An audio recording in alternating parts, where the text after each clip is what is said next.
You want to count as BS busters? That's not gonna happen. I was gonna say Mrs. Shadow Fox, not like that. Not today. Well, guys, we're live. It's been at least 2 weeks, I think. Had family time, been busy, but OGL is back. This is number 18 after so many damn delays and cancellations. And the last two are my fault because I was playing Splatoon for 2 days straight. Anyway, we'll go ahead and get started, but first you can introduce yourself, starting with Grim if you're there. Yeah, I'm here. What's up, guys? It's Grimpachi. I have a YouTube channel. That's about it. All right. And Kenoshi? Well, it's information about myself and raw out of orange juice. How long has it been, Kenoshi? You've been doing good. Look, he just can't let it go because, companies need to, go into debt trying to compete. Okay, go ahead, Red Fox. God damn it! It is Mr. Red Fox here, and right now, look. Not only am I a member, not only am I the head of the Splatoon fan club, I'm also a member. I'm playing it right now as we talk. And Shadow. Hey, it's a Road Ninja K9 Descent. So far, I've only been beaten in debate by a person that's also in this podcast. So, yeah, there'll be some interesting videos coming up soon. And I would like to send a mega fuck you to Black Baron because I sent you a tweet asking you a question, and instead of answering the question, you fucking liked it. Not a normal fuck you. A mega fuck you. Okay, this is already starting out bad. It's gonna get worse. That's a whole new level of fuck you right there. He know what I'm talking about, so it's all well, okay. Well, Black Baron, I respect you, man, but if you were listening to this, I hope the hell you weren't. Yeah, please answer this man's question. He know where to find me. He know what it is. And Triple M. I'm gonna remix your face. Damn. What the hell? Is that an Ultra Street Fighter 2 reference? What? Heck no. That sounds like something DJ Octavio would say. DJ Octavio go bow bow boom. Sorry. Well, my son just put him in a snow globe, so I don't know if he's doing any of that right now. So. He'll get out eventually. He'll get out. We got feedback on my side. Someone using speaker? Well, anyway, we get started. Now, what the hell? Triple M, that's you. Turn that shit off. Turn it off, damn it. Somebody mute that man. He's on my side. Well, we'll go ahead and get started and talk. And first up, of course, is Splatoon 2. Let me just say, I saw a notification pop up my feed that Nintendo Ultra is going to do a 24-hour live stream of Splatoon 2. And I heard that he only made like 11. Inadvertently, I actually did about 22 straight hours. And I didn't make such an announcement. I wasn't even thinking about it. I got the game and started playing like at 12:30 after midnight when it launched. And I didn't stop till like 11 o'clock that following night. It was it was bad. It was bad. So I've been hearing complaints about the single player saying that it's boring. I haven't played it yet. I'm stuck to the multiplayer. Well, Red Fox said it's actually a lot better. It's way more difficult. It's got more stuff going on. It does the first game's multiplayer kind of holds your hand until you get the DJ Octavio, and it's like, okay, now that we went easy, let's ramp the difficulty up and make you curse us out. This game is like, okay, we assume you played the first Splatoon. Okay, so we don't need to hold your hand. Now it's hard at the start. Even the bosses were kind of like jokes in the first game, but now they're kind of like not. You've been asking for it. I hadn't played it myself yet, but I'm going to. I was never against the bosses in Splatoon. I always thought they were kind of cool. Anybody else that's played the single player? I haven't played it yet. I haven't touched it yet. Has anyone else? Who else has played Salmon Run? Yeah. I haven't played Samurai yet. Oh damn! I guess at least just me then. I only played Salmon Run. Okay, well, Salmon Fun is actually as fun as we thought it was going to be. It really is. But you can't pick your own weapon in Salmon Run. They actually have 4 weapons, and they cycle them through the teammates. So every teammate gets a random weapon every round. So you may start off in a blaster in round 1, and then end up with a splatter shot by round 3. And you can't choose what you want. So what essentially happens is that you essentially have to, kind of like how in the hero, well, you didn't play the hero mode, the single player. Basically, the single player, like, it rotates the weapon. So in the first Splatoon single player, you would basically have to, you just use the blaster the entire time. But now it rotates. Like, oh, well, I got to use the roller in this one. I got to use the charger in this one. I get to use the bucket. There's like 11 weapons in the single player that it cycles through. I haven't gotten to all 11, but there's 11 of them. And I would tell you, it does get hard. And I was playing last night with a few people, and I guess it was nighttime. Those fucking salmonids go rabid. Like, they come rolling in worse than any horde mode I've ever seen in the game. Like, it's bad. Well, I mean, it was bad. That totally makes sense. I mean, because in Salmon Run, you are stealing their unborn babies, so. Or like going in their property. Well, no, this is only at nighttime. Like, if you fight, like, I guess when it's daytime and Salmon Run, it's okay. Like, it's fun still, but it's challenging. But only when you get to, like, maybe wave 2 or wave 3. But even wave 1, they come at you really hard when it's nighttime. All right, fair enough. You get 2 or 3 boss salmonids coming out at the same time. Balls. In addition to all the little annoying ones, and even the really small baby ones that you don't see, but you ask yourself, man, what the hell is hitting me? Like, for some reason I can't move. Something is hitting me. It's some little microscopic piece of shit right in front of you.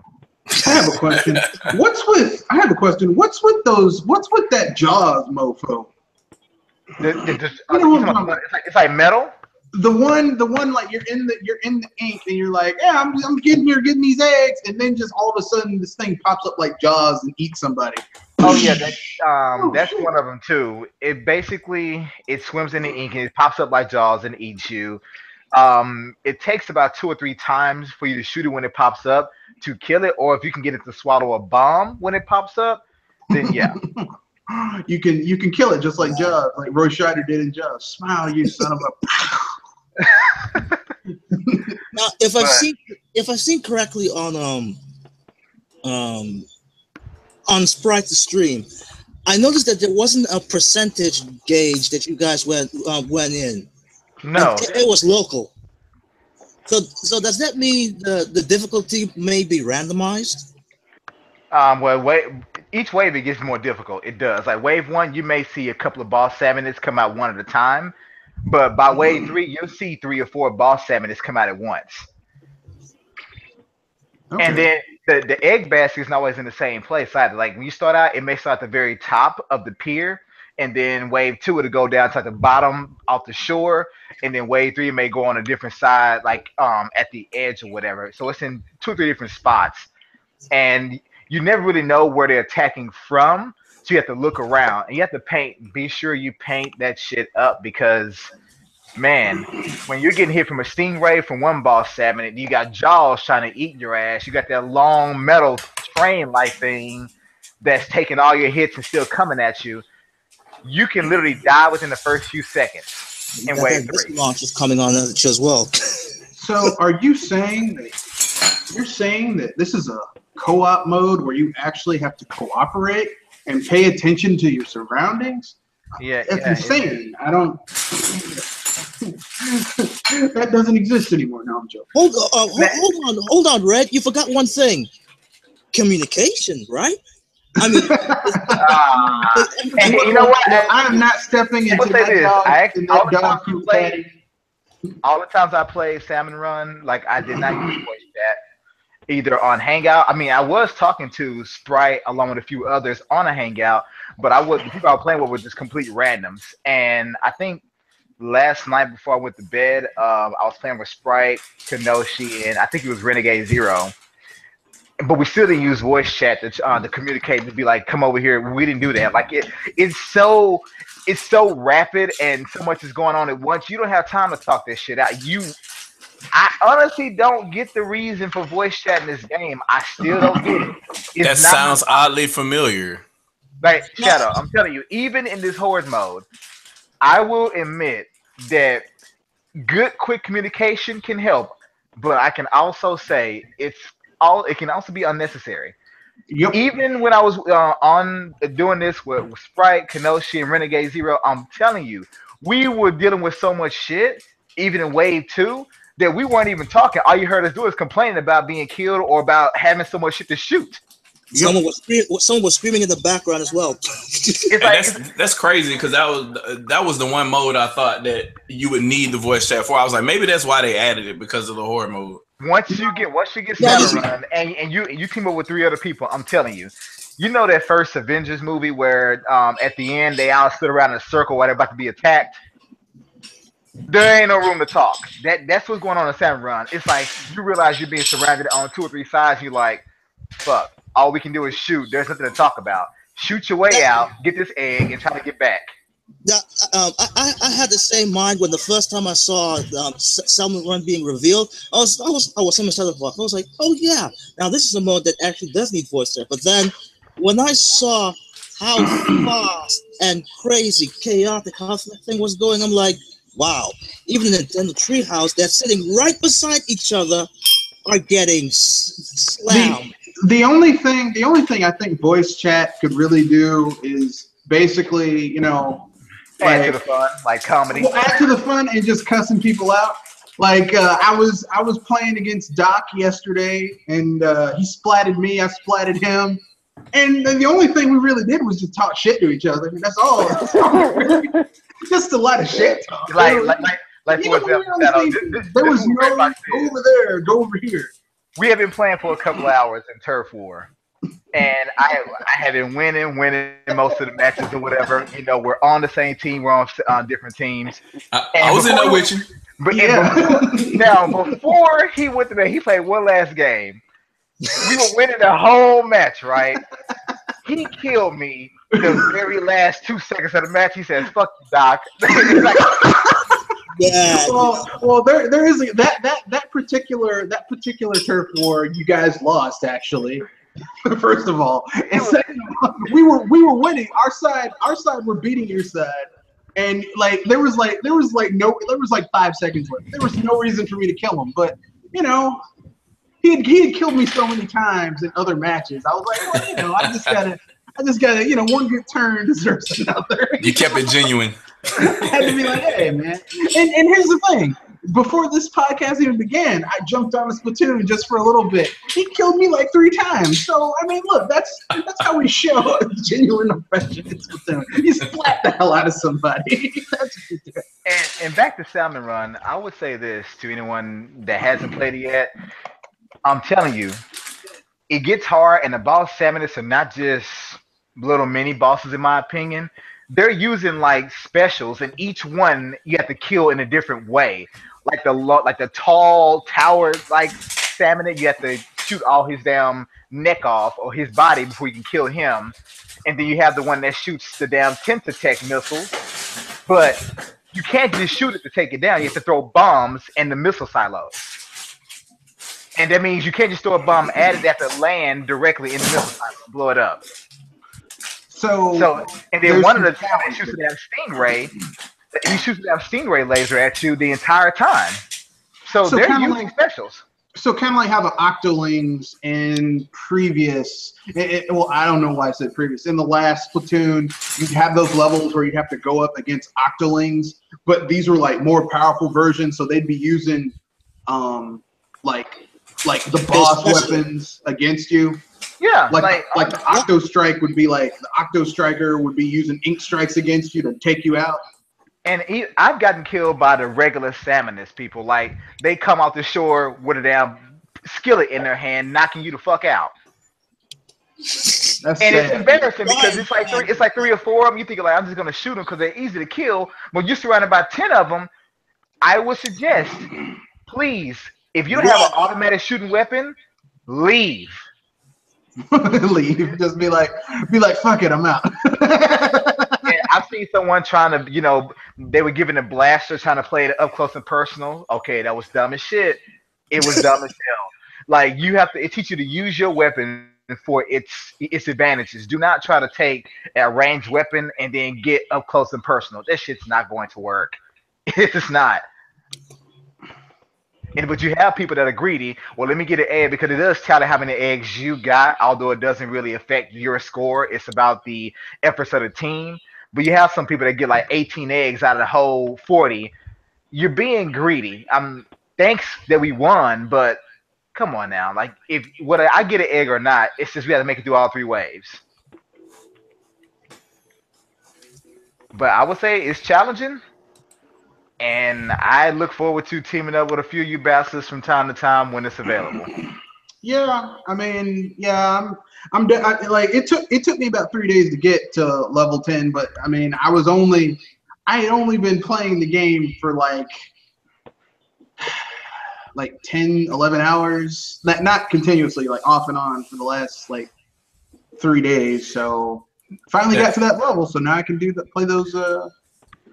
That sounds about right. I only played for like 2 hours yesterday, and I got to like 6. But once you start getting to 6, it takes a lot of points to level up. So yeah, it's really hard to level this time around. But in Shadow, I need you to stop doing that bullshit where you can't just throw grenades off a damn ship. Like, I shit you not, I have a recorded game, I believe. You stood next to me and watched me. Dude, I just kept seeing these grenades. I said, where the fuck these things coming from? Someone got a bomb rush, and I look up. Shadowbox is about 20 feet up in the air. All he's doing is camping it out and throwing grenades one at a time. He ain't trying to kill shit with his weapon. Hey, do you know why I was doing that though?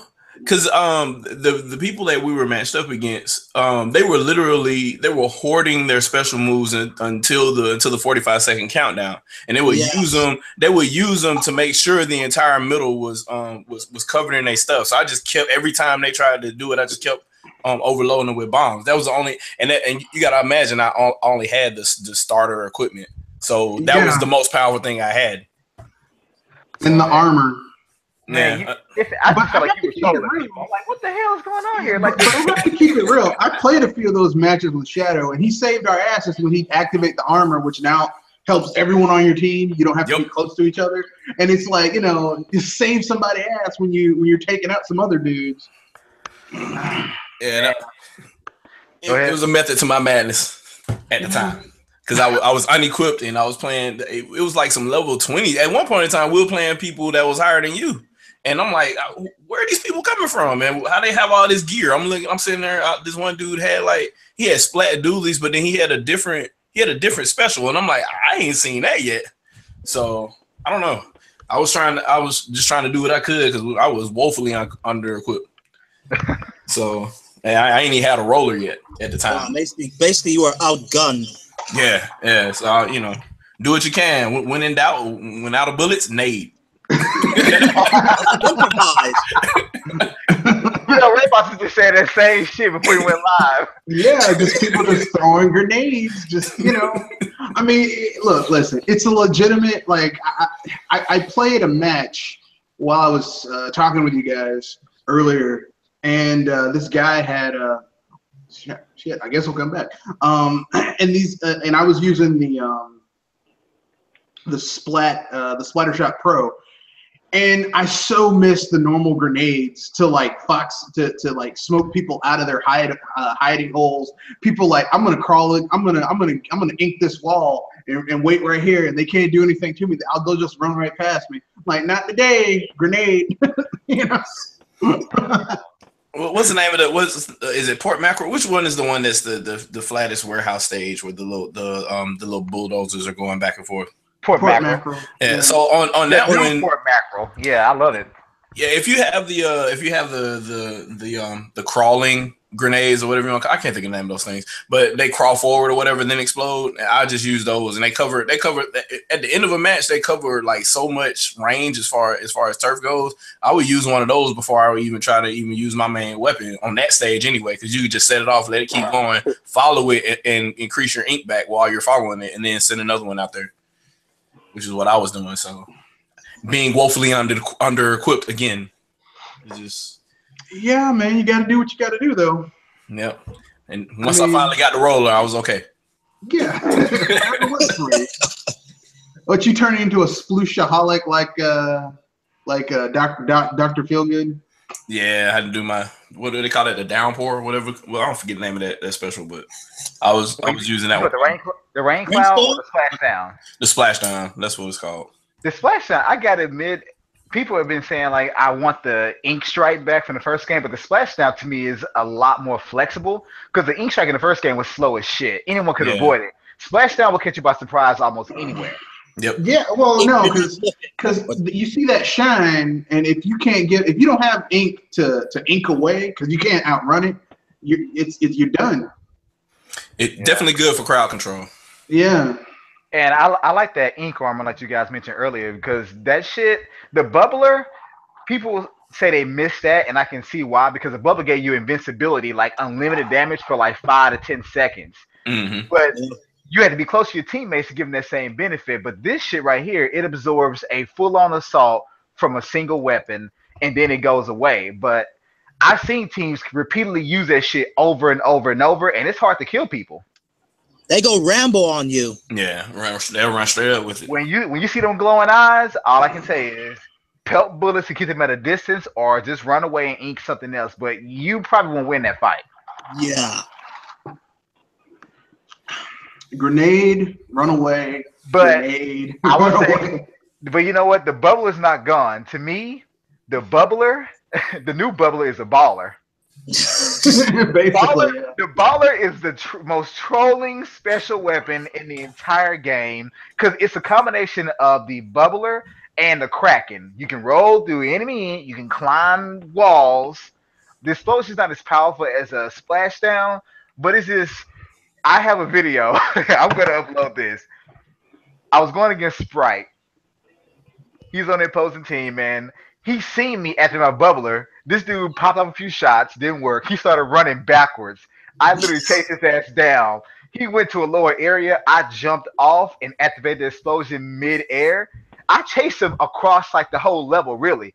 He said, man, that's some Pac-Man shit. I feel like one of the little ghosts. One of the ghosts. Hey, Sprite is GS Sprite, right? Yeah. We were on the team one time and we won by like 80%. It was pretty bad. So we were rolling. So I need to team up with y'all all the time. Dude, the people I've had trouble with for the most part, man, would be like ASAP Rail. That fucking NZAP, I like it, I respect it, but I also hate that fucking weapon. That weapon has far too much range and rapid fire for its own good. It really does. Well, it is called the NZAP, so yeah. I only came across him once, and when I did play him in the match online, I didn't see him the whole game. And then Dr. Trade One, I'm not sure if you're listening, man, but why is it every time I jumped in one of your lobbies and you lost, you leave? Just saying. I mean. Hey, if you can beat me and I can have that seat, you can have that seat too, man. Just stick it out. It's all in the name of fun. Same thing for Nintendo Ultra. Every time I jump in this lobby and I win a couple of games, he fucking leave the lobby. While we talking about that, the Trey need to come catch these hands at Ultra Street Fighter 2 again. The first time he played me, I was playing on my phone as a modem, so the lag was horrible. And I told him, I said, later on that night, I'll be on and I'll be able to play in my full gigabit internet connection glory. Yeah, I haven't had a match with him since. But he's streaming and he's playing other people, and I'm online. I see him online, and then he won't never let me connect to the live. So I don't know. He's afraid, man. He's afraid of you. Yeah. He's afraid. He'll hand you a seat. No, he won't give you another one. No, you know what? People are trying to keep their ratings up so that they can get a bonus to their wins. I don't get it, man. I take L. The game is fun to me whether I win or lose. So Exactly. I don't care. I've never left the lobby while playing with friends where I lost unless I knew like it was me and Sprite were playing for like a couple hours yesterday, and it was this one person that was like level 3, level 4. Every team that person was on, they lost. Wow. And we were both like, please leave the lobby. This person stuck around for about a good hour, and he was finally like, oh shit, yes, they're gone. Because I would win some games, he wins some games, but every time I lost, that person's on my team. Same thing for Sprite. And we're like, this person has dualies only getting like 200 points. Oh no, that's not good. Yeah, that was them. Yeah, that How did was you get them. 300? I got more than that with a splatter shot junior. It's like, no, if you don't get at least 400 or 500 points of dualies, you ain't playing the game right. And I'm not sure if you guys noticed, but these levels are real big and varied this time around. Yeah, a lot of places to hide if you want to. Like that muzzle for his gym, man. It's so many things you can do on that level. I've tried camping in different spots, and there's always a way to get to them. Always. And I like the fact that people now get their own levels. Like rank mode gets its 2 levels. League battle gets its own 2 levels. Turf war gets its own 2 levels. And I'm not sure about you guys, but I actually like the 2-hour rotation. It's a lot better to me. I have no complaints. A lot better than 4 hours? Hell yes. I didn't really have a problem with the 4-hour one, but what I don't think I had an issue with was sometimes in that 4 hours you play the same level like 15 times in a row. Yeah, that gets kind of old. Yeah, and it wouldn't rotate fast enough. So it's like you'd play like a ton of, let's say, port mackerel, and then a ton of like then it would occasionally go to another one. You know, it wouldn't rotate fast enough, and I wasn't down with that. And also, another plus for this game is that you're no longer forced to watch the girls announce this every damn time. You just get a notification, maps have been updated, and that's it. That's it. That is it. It drops you out of the lobby, but that's it. You only get that message once every day now, or when you cut your game on. That's it. That's cool. Yeah, I'm good with that. Even though everybody's in love with Marina, I'm perfectly fine. Wait, I love Marina. I'm perfectly fine only seeing them once a day. But why can't Pearl get some love? I mean, she is a rapper. Well, she's the corporate shield, so no. Oh, God. They're giving love. Look, I'll tell you why they're giving love to Marina, because Marina is pleasantly. A black octoling? Well, she's pleasantly she's tan, and people like that color. They put Twin Tail in Splatoon. They got to stop doing that. Hey, you gotta be careful. The next Legend of Zelda may have somebody else that's curvy and dark of skin complexion. Hey, they already have a Gerudo clan. Though. True, very true. And both man. Zelda's been looking like she's been doing some thigh squats too. Oh, shut the hell up, man. Shut the hell up. You tell me the last time you seen a blonde look like that. I haven't. So yeah. No comment. Yeah, I haven't. Maybe in Brazil. Is that a real blonde? I don't know. Maybe that's a bleach. Oh man. So do we do the really difficult voice chat discussion or no? I mean, I've got. I want to use it if you want to. That's it. I want to discuss it because here's the thing. I made a very long video about this. It was unintentional, but I had a lot of points. Look, man, I've admitted it's not the most convenient method. We all know that it's not convenient, but I think it's a solution that Nintendo came up with, and they still got a lot of patching to do. It's the first time, but this is a solution that works whether the console is docked or you have it outside your house. You know, to me, it was a very straightforward solution that addressed both issues the console, whether it was docked or not. Now, like I said, it's not convenient. It's not the best. I will admit that. But guess what? This is still a game which voice chat does little, if anything, to aid you in your victory. There's so much shit going on. Even in terms, there's so much going on. I'm telling you, the last thing you want to do is hear someone give you advice on what to do. You probably curse them out for trying to help you. Yeah, I'm gonna tell y'all something real quick. I'm gonna tell you what I think it is. I think the majority of the people that are very vocal about this are the people that don't own their own house. And this is the reason why. No, seriously, because what? And I hate to really go in on people like that, but no, you don't. If you, I do, because everybody should be entitled to their own opinion. But you got to imagine what Nintendo did when they looked at the numbers. Look at how they marketed the system. Where is the Nintendo Switch sitting? Shadow, I have a video I made of a real early Gamers Large podcast you did, where Jay says something like, "Well, I don't have any friends" or whatever. You says, "Well, the fire code only permits one person in the attic at a time." Yeah, damn. No trophies allowed. No trophies allowed. So don't say you hate to say that shit, because you don't hate to say it. You love to say it. That's true. That's true. However, this scenario is all their marketing has been showing. I would say young adults, teenagers to young adults, having this system docked, connect to their TV in their living room or loft or whatever. There's usually not anybody else around, and then they go get on the bus or get on the airplane or something, and they take it with them. So the scenario and the people that they're catering to are the individuals that are the people that bought that use voice chat, the voice chat that comes built in on the Xbox 360, Xbox One, and the PlayStation. And that voice chat is, you hear the voice chat in your headset. The rest of the sound from the game is the speaker on the TV. So in their scenario, what they're thinking is, why have a cord coming from your damn console walking all the way up to you, have a USB cable running all the way across your living room floor? Your phone is already sitting next to you anyway, because who don't have their phone sitting next to them when they're playing the game? Come on, really? Everybody does.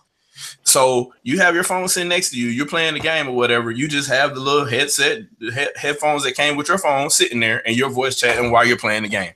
And there are no cables. And this is going to sound very trollish, but people, in all honesty, I've used that down the Splatnet app on the phone more so for ordering clothes and look at my stats. Yeah, you can look at that was it. To me, that is such a. It may sound like something small, but that is such a cool fucking feature. You have no idea. To go back and look at your last 50 matches and see detailed information such as number of splats you got, number of times you got splatted, number of times you used your special weapon, who all was playing with you. It gives you all the stats. It was like Halo. It was like Halo2.net, that website where you can go there and look at all your stats. You can see the heat maps and everything. It's literally like that. It's actually interactive with the game. So if you want to start a lobby, you can start a lobby from your phone. You can order clothes, like he was saying. I didn't notice that until last night, and I started scrolling through. I was like, oh, so I can do this, and this will be there when I log back in. Okay, I'm with it. Yeah, So Even ordering clothes, like it goes through immediately. Like I've actually done it on my phone where I say order this piece of gear and click A on merch. Like that very second later, he says, "Yeah, I got the order for you. You ready to buy it?" Like it's immediate. Yeah, he's like immediately.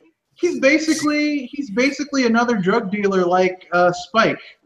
He's another damn drug dealer. but it's better than swapping through it with your controller. So I mean, that works for me. And I like the fact that the app, you're not forced to use it for one. So let's put this shut there. You're not forced to use it, but yeah, I think now I want to apologize because I didn't actually see your notification that you sent me the invite for a chat or whatnot. I didn't see it. No, it's fine. It's fine. Everybody was already mid-match by the time I sent that anyway. I didn't even know I was gonna be playing the game at that point in time. And here's the thing: if you don't want to use Splatnet or Nintendo's online, guess what, mofo? There are other ways to get voice chat in this game than just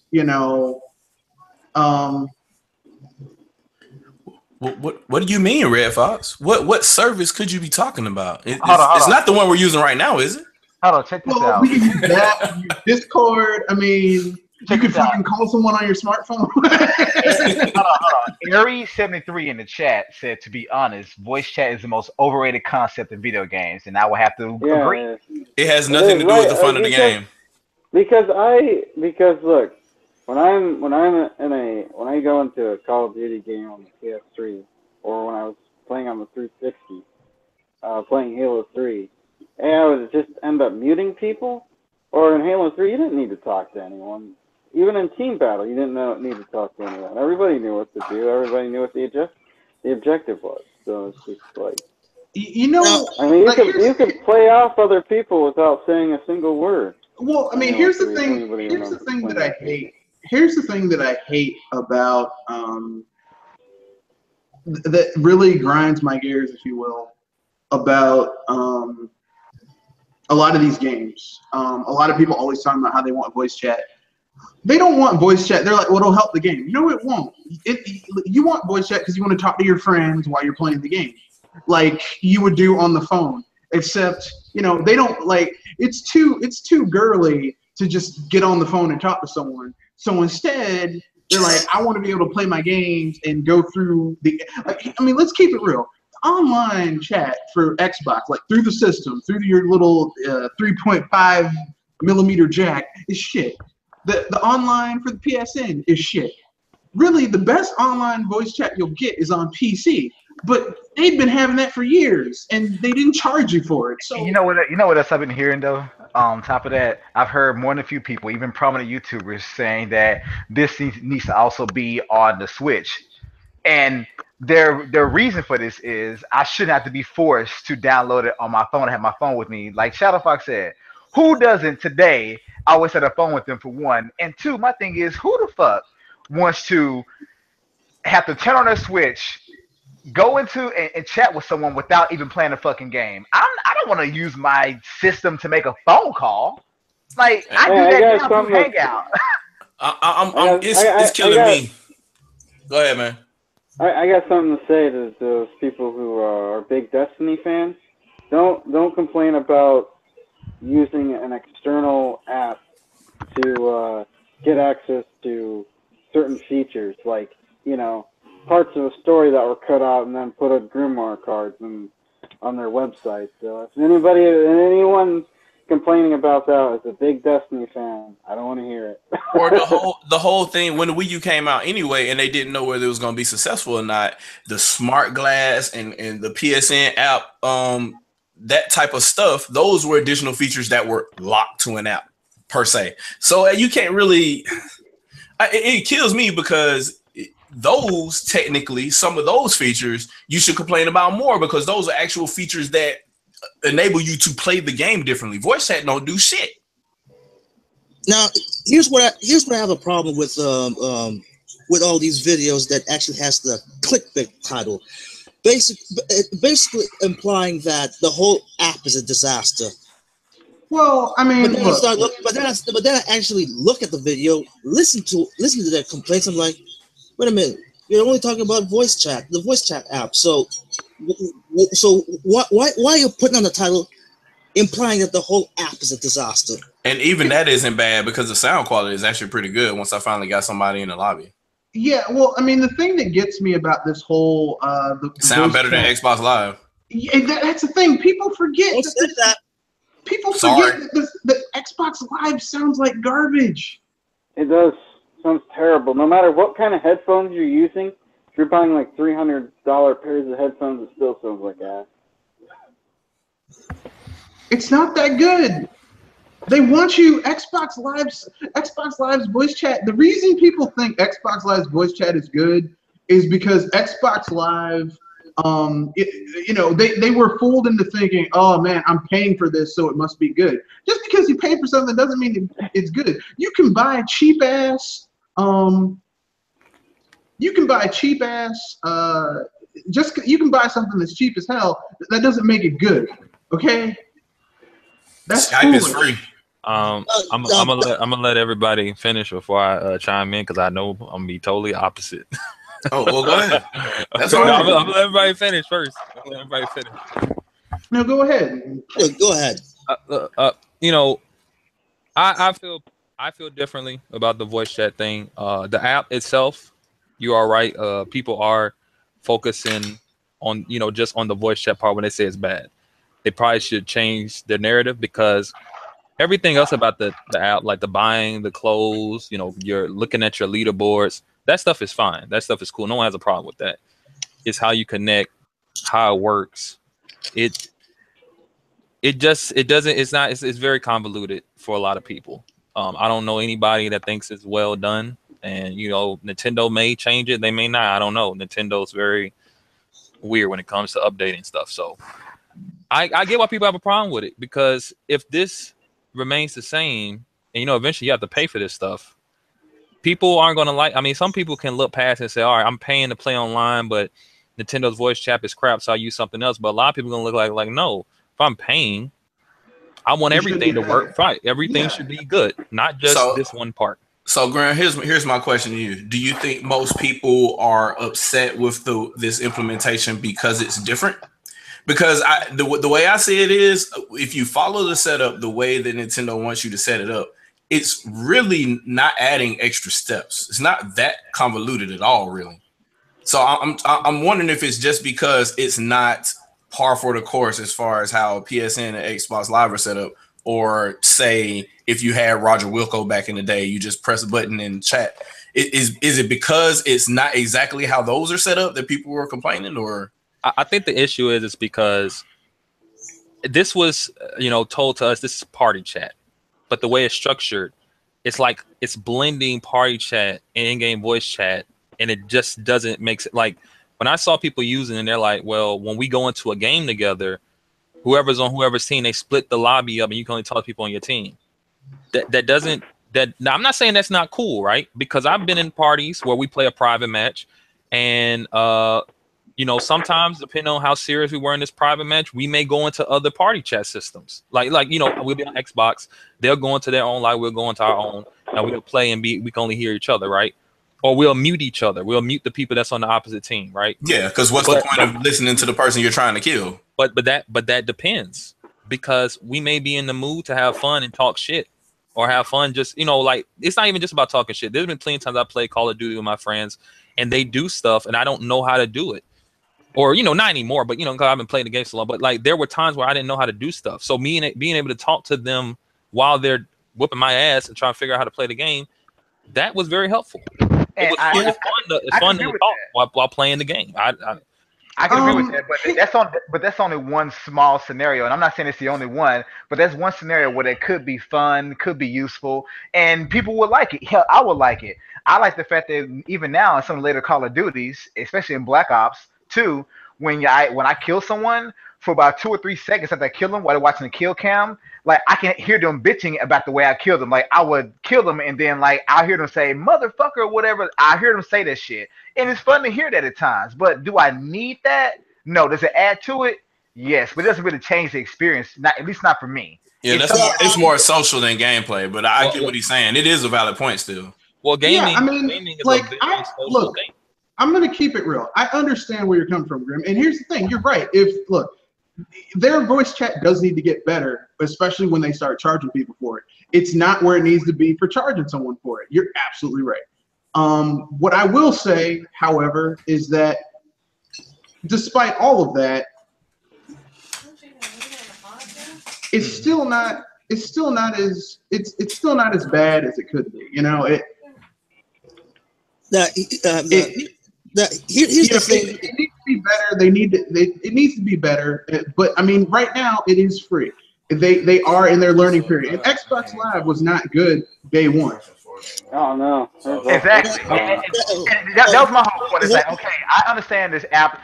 I've even said in my video, it's not perfect. It's not convenient. It's not even remotely close to that. I have admitted that. But this is their first offering. This is the first time Nintendo's done some shit that rely heavily on third-party hardware. Think about it.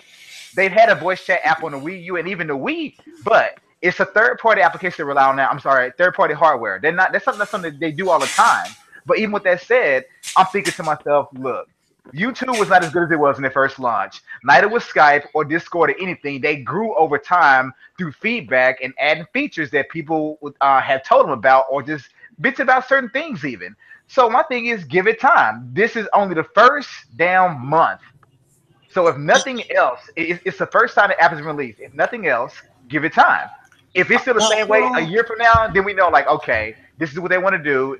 They have no reason to do this shit this way. So yeah, Nintendo, I mean, you fucking to be fair, it has to get better. Okay, let's keep it real. It has to get better than it is right now. But it's not terrible. Okay, it really is not terrible as it is right now. For what it is, I don't think it's really convoluted. I think they need to make it more seamless on the other end, but I don't think it's convoluted. And I think that, I mean, they'll add that over time. I will say this though, like they are charging less than Microsoft and Sony, so I can't get too mad. Even though other applications may update over time, they all followed a very similar structure in the beginning. Like Discord's fairly new. Discord app, I don't know how long it's been on the phone, but Discord hadn't been around maybe a couple years. Yeah, it was just a web app at first, I think. The app on the phone, like I can do everything people complaining about the Switch app not allowing you to do when it comes to voice chat. Discord's already doing. I'm pretty sure Nintendo has more money, more know-how than I would think Discord. I would think, but I don't know. I'm just guessing. Nintendo's been around for 100 years. I would think they would know. It just feels like that they're purposely doing something different, and that's fine if you want to do something different. But right now, nobody, and I'm not seeing the benefit of the direction they're going in. But Graham, what's one thing we know about Nintendo when it comes to where they do shit? Nintendo, they typically are the last ones to do certain shit, things that we see as standard have become commonplace over the years. But Nintendo likes to be able to be in as much control as possible over their own shit.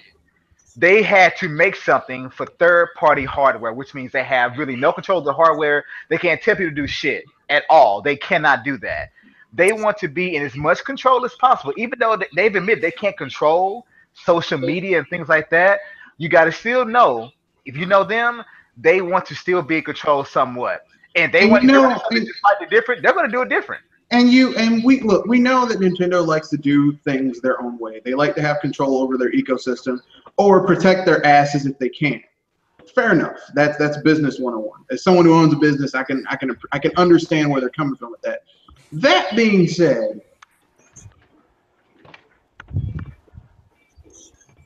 did you drop out? No, I'm still there. Oh. Put the controller down, man. All right, man, I just splatted like 5 people. 4 people at one time. I'll say this: people need to read the damn fact. And I made a video about this. There actually a couple of videos. They'll be up pretty soon. And they're probably gonna put a bad taste in a lot of people's mouth. But fucking read, man. Like, don't make videos and say certain things aren't possible, or like the common thing now is that since certain people made certain videos and said things as fact, people think the entire online infrastructure is running on the phone. No, it is just dumb shit like that. Like, just fucking read, or if you just want to be smart enough, goddamn install Wireshark on your network and watch it. It's not doing what you think it's doing. It's not on your phone at all. So it's pointing to what's coming from the console and what's on their servers. But just dumb shit like that. I like the fact that the voice chat is completely separate from the system, so none of your resources are being used on the system to, utilize voice chat. The phone handles the voice chat. The system puts all its power towards just the gameplay. So I like that. I like the fact that none of my bandwidth is going towards voice chat. Yeah, that's one thing I will say. Ain't nobody. I ain't experienced no lag this weekend. And can I speak on that real quick? Go ahead. I don't know what. Okay. I don't know where this came from, but there's even people that believe that, like, if Netflix was on the Switch, it would take up, energy from the Switch or bandwidth. No, I mean, that only applies. Not if it's not running. That's what I'm saying, right? If voice chat isn't running, even if it was on the Switch, it's not doing nothing. Well, it takes up some memory, some your hard drive space. But other than that, it's not doing anything. If you're not running voice chat, it does nothing. So if you're on your Switch, if you're on your Switch and they put voice chat on the Switch, which I'm not. They probably won't do it, but it'd be nice if they did. If you don't want to use voice chat, it's not using up any of your Switch's power or your internet. I mean, like I just said, there's other things. Like, if you don't want to use their voice chat, there's other things you can use for their voice chat. And I know they're not charging for our line, but it's $3.99 a month, $7.99 for 3 months. $19.99 for a year. That's a damn sight less than $50 to $60 a year. Depending on But what other you people look at it like this: you can voice chat on the PlayStation for free. You don't pay for that. No, And really. it's absolutely. But Brad, you want to know the sad thing about that though? You are correct, but here's the downside to that. If you want to do online multiplayer and talk to your friends while you play the game, you can do this shit because you need PS Plus so you can play games online.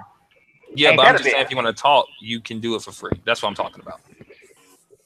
So Sony has a free voice chat service that, to other people's eyes, what they would consider superior.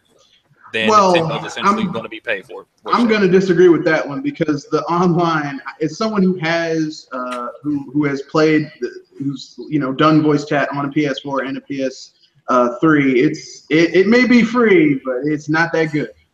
But you talking about audio quality, or you? Because it still has audio quality. Yeah, it has more features than currently what And Splatoon has, but audio quality definitely from both of the consoles natively is nowhere near any of the VoIP stuff on the phone. Can you give Nintendo credit for the audio quality of the voice chat when you're using your phone? Yeah, it's still coming across their servers, so yeah. No, I'm saying the quality of your phone, you talking, right? Mm-hmm. When you talk on the Nintendo voice chat, is the quality of the voice any different than if you were just calling someone normally? Well, it depends. It depends on whether you're on an analog call or a digital call. I'm talking. You know how people you can use Nintendo's. Now, one thing I like about the thing is, even though it's on the phone, you don't have to use a mic. You can just talk on the phone with. Yeah, speakerphone. Yeah. So when people are giving Nintendo credit, saying like they're saying the voice is improved, and I'm like, okay, is it really improving my voice on the phone, or is it just a phone which primary function is to talk to people? It just sound. I would think it sounds better than Xbox off the phone. Well, but it uses VoIP though, so it's the quality. It's the quality of the compression of the audio on their servers. So it literally is them. It's their servers pushing the audio over, and it's coming from the lobby that's created on the console. So it really is that.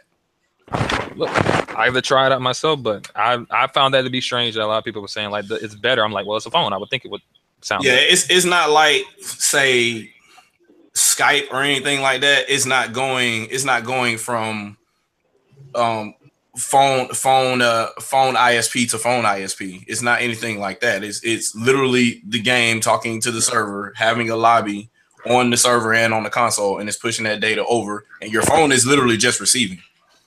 It's literally reading. Like there's almost zero writing other than you buying stuff on your phone.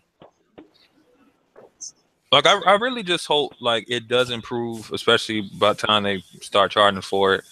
I still don't really see why they don't have both options. Why it's not on the console itself. It should be.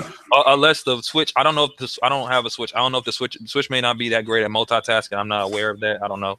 That could be the only reason why I would think that It's the CPU is newer than on the PlayStation 4 and the Xbox One on the CPU side of things. So there's no reason for it not. It's more than capable of it. The question is, does Nintendo want the system to do multitasking like that, other than the stuff it already does for telling you people are online and whatnot? I guess it's up to them. How stable do they want their system to be? But the one thing I want to say about this whole thing, just people want to criticize Nintendo, which critique, nothing's wrong with that. But a company is not forced, nor do they have to do what someone else has done. Because you know what happens when you do that? We get the PS4 and Xbox One. That's not me trolling. That's the truth. If everyone out there today is wearing skinny jeans, do I have to wear skinny jeans because it's a popular thing? No, but people are like, well, this is what the Xbox is doing. This is what PlayStation's done. This is this 2017 bullshit, and there's easy ways. You're right, but a company does not have to do what you think it should do because someone else has already done it. You can always choose to do things your own fucking way as a business. You know what? If your way will save you money somehow, or your way is better for you as a company, although it may not benefit your fans, it may not be the most consumer friendly, but it works for you. Can you really judge them for that? And my answer is no. And to be fair, I mean, let's just keep it real. I mean, who wants to play the same thing over and over and over again? We've already had that. It's called, the Xbox One, the PS4. I mean, I don't want to play the same thing over. Third party wise, they pretty much mirror each other. I will say this though, when it comes to stuff like that, just know this: if Nintendo wanted to, they could parrot everything that Microsoft and Sony are doing. They just partnered with and almost bought. Well, I think they actually did buy them. DNA is like the largest mobile app manufacturer in the world with regards to software. I think they know how VoIP works. I think they know how a mobile application is written.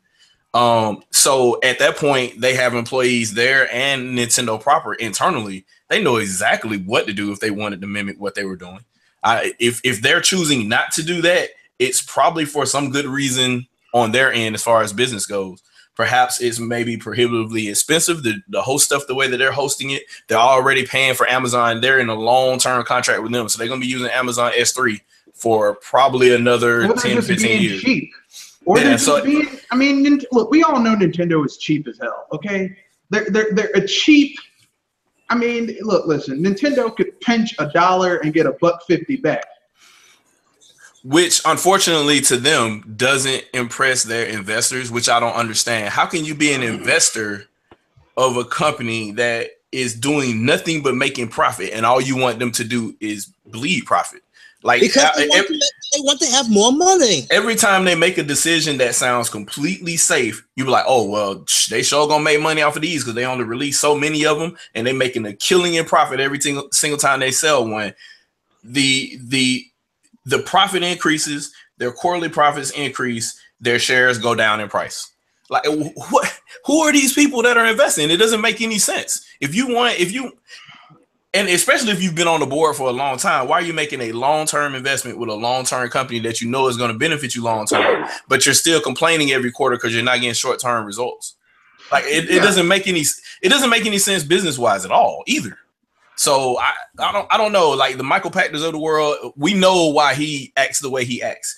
He's short-term like Microsoft is. We need more profit every quarter. If we do something that doesn't get us short-term profit, we think is a bad business decision. And he'll say that. He'll say he will doom and gloom anything that does that on the business side. He's like, oh, well, these people are acting like they want to play long-term. Fuck that. Yeah, they're going to fail. And the thing is like, in business, that's like, okay, look, yeah. It's all about market cap instead of how much money you have in your pocket. If you're Joe Blow company, and if you're someone like me, okay, small business owner, and you want to basically make your business big enough to sell it to somebody else, that's what you want to go for.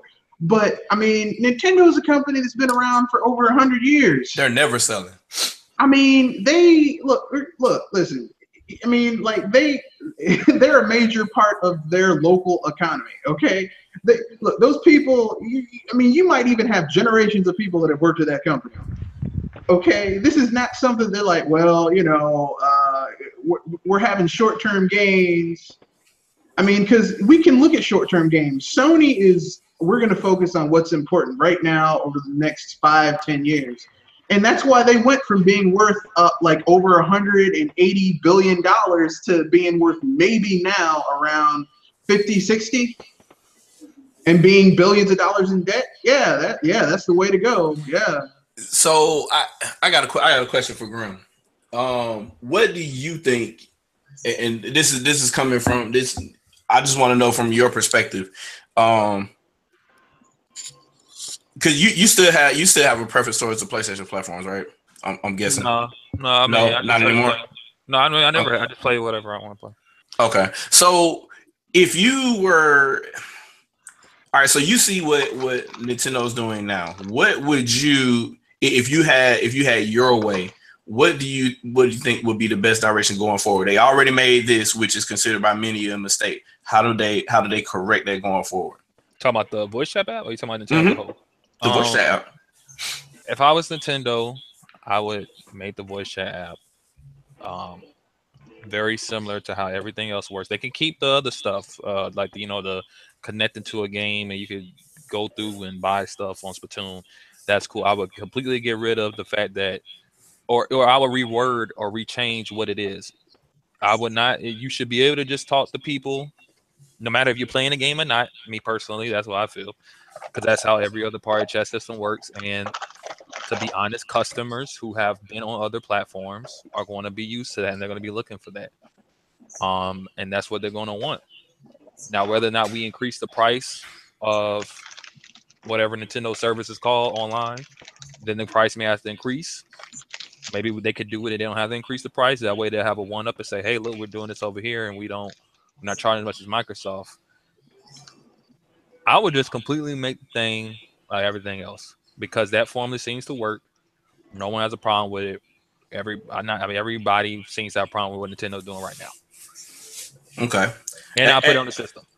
At this point, I don't think they have to delete anything. I think they can just kind of add on to what they have going forward. And since it's technically a beta, I guess, since it's not going live for pay until 2018, they don't have to necessarily do everything from scratch to do what you're talking about, I'm guessing at this point. So they could literally just add features one by one or all in one go if they want to, and that will probably fulfill the majority of the vocal majority on YouTube. Their complaints, I would imagine. I think that could happen. I think that could happen pretty swiftly, to be honest with you, if they wanted to. Yeah, this is the question: will they do it? I really think they should, because like I said, I'm not. For right now, I'm not seeing the benefit of anything that they're doing with how they got this thing set up. Maybe it's something internal why this makes sense to them. But even then, I the only way I can look at how they got it set up is like this just seems like one of them moments where Nintendo's trying to be different, but they're just being different. It's not like for the sake of being different. Yeah, it's not really a goal at the end. It's almost like the gamepad. I saw the potential there. Everybody did. It's just it took Nintendo a while to utilize it. I don't know what they're doing with that. I don't know how that. Well, Graham, if I can pose a question real quick. Since when has anyone saw any innovation Nintendo has brought to gaming, saw the benefits of it? Did anyone see the benefit of the analog stick, the D-pad, Not at Rumble? first. No one ever even asked for that shit. These things were not standards. They hadn't been used before. I'm pretty sure most people even with the N64 control, they were like, man, what the fuck is this thing? Like, you expect me to play this thing 3 different ways? No one ever sees the benefit of this or how it's going to work out in the end. But guess what? These things have become long-time staples used by everyone else in gaming to this day. Look at what happened with Miiverse. Didn't Xbox try to do the same thing in a sense? Yeah, they created what they call them, clubs, I guess, which is essentially a page for each game. And then what about the screenshot? The Wii U was the first one to do that. Then PlayStation and Microsoft got on board. But it was the first system to do it. And look at the second screen experience. Did Microsoft try smart glass and Sony try some shit too? And look at the motion controls. Things that did not make sense. People didn't see the point of. Like, yeah, I can't see how this shit gonna work in the long run. This is stupid. I don't understand. It doesn't make sense. And lo and behold, you look years down the line, this shit has still become a standard. Nintendo is a fucking weird, frugal ass company. We can all say that. But the weird shit they do, we utilize that shit today, and we refuse to live without it. But I don't remember no one saying like, what's the point of motion controls with the Wii? They gave us a reason because they dropped Wii Sports. Well, they did initially though. Even after Wii Sports came out. Yeah. I'm gonna keep it real. I love the Wii. I love the Wii, but I was one of those people who before it came out, I'm like, motion control. Man, I don't want to be sitting there waggling this shit around. I'm playing games. Damon Hatfield still hates the Wii. What I'm saying is this, right? Before it came out, obviously you didn't know the point because you probably didn't get a chance to use it, right? What we're talking about right now is Nintendo's current situation with the voice chat, where people who have the Splatoon 2 and the Switch can use it, and nobody's seeing. Like, people may have saw the DS and said, "Well, why do I need 2 screens?" You play a game that uses 2 screens. Well, you say, "Oh, this is why I need 2 screens," right? Yeah, that's what I'm saying. The voice chat is kind of different because it's like, I mean, even with the Wii U, people could look at what was that game? It was like Wii Sports, but it wasn't Nintendo Land. Nintendo Land, you had Ubisoft Zombie U, even that showed uses for the gamepad. You saw uses. This right here, I don't know anybody unless you guys got like an idea. I'm not seeing no benefit. I mean, I will be fair. Splatoon 2 really doesn't need voice chat. I know Splatoon 1, like, people got mad and shit themselves and tipped over that Pikachu car that Nintendo had for Pokemon. He's talking about other games though. He's saying if other games use this, and that's another thing I wanted to talk about too. But he was saying if other games have to do this exact same thing, he doesn't see that being a benefit. It'd be more of a caveat. I mean, but we have to understand. We have to accept the fact that this is not your typical console. We may want to look at it that way. Some people want to see it as a portable, like Pactor. Other people may want to see it as a home console and just completely ignore the portable aspect of it. But we have to look at this console. It's not just a home console, and it's not just hybrid. a handheld. It can do both. Yeah. We have to have solutions that work for both. But they already have stuff like that. But let's say they made a standard voice chat, feature, or feature for the console, whatever. Let's say they did that. Well, it will work well at home if you find with having a dongle sticking it's on the side of your console, or maybe if you want to go wire, you have to have wires across your floor. But what about when you go portable? People say, well, use Bluetooth. Well, they're already using Bluetooth exclusively for the Joy-Cons. So you don't want to have that type of interference, which is why the Wii U had Bluetooth 4.0. But guess what? It was strictly for interference to the gamepad. Can't you just plug in a headset and the switch when you're portable? Can you just plug one in? You can plug just in to hear audio though. It's for audio. It's not that's for what voice. I'm saying. That's Nintendo made it that way because if you had a mic and it supported microphone, then you could be able to use your mic. That's just because Nintendo made it that way. But it doesn't have a mic on it at all. Like the Wii U gamepad had a mic on it. No one cared to use it. If I plug in a headset that has right now I have a pair of headphones that the core has a mic on it, right? Or I can go get a pair of headphones I could plug a mic in. Nintendo must not allow you. So if I plug in a headset with a mic in it, right? That mic just ain't gonna work because the Switch doesn't understand that the mic's there, right? Basically, yeah. There's no mic input on the system at all. Period. That's what I'm saying. So if they would have added that in, it's like this, right? You look at stuff like I go back to the Vita, right? The Vita is a portable system with a traditional 360 voice chat system. That works perfectly fine. And I mean, although the Vita cannot be plugged up to your TV because they just didn't give you the option to do that. If Sony did it, I mean, they have the PlayStation TV, which is nothing but a Vita, but stationary. It has the same voice chat system.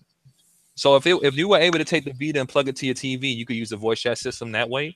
You can go take it on the go and use it the same way. It's all on the system. It makes sense. So what you're talking about essentially is the Switch being a clone of the Wii U gamepad, but you could take it with you. That's essentially what he's saying, and that worked fine in a lot of games on the Wii U. So I don't see why that would be an issue. They just decided not to add that mic.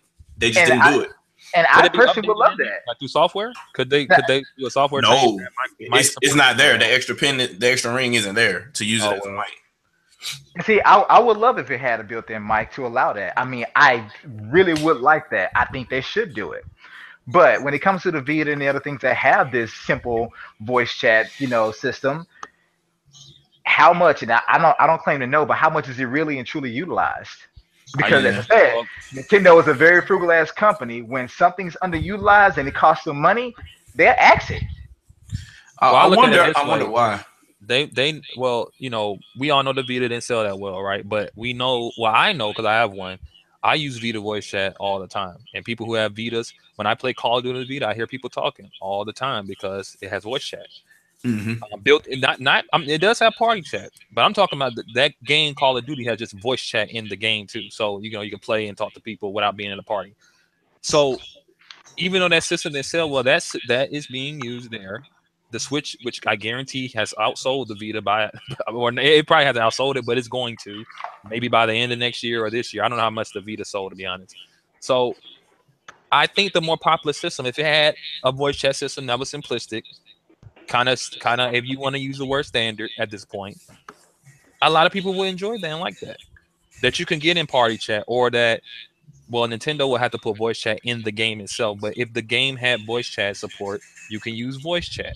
But I hate the fact that people, I agree with everything you're saying. I think it should be there. I think it'd be great if it was there.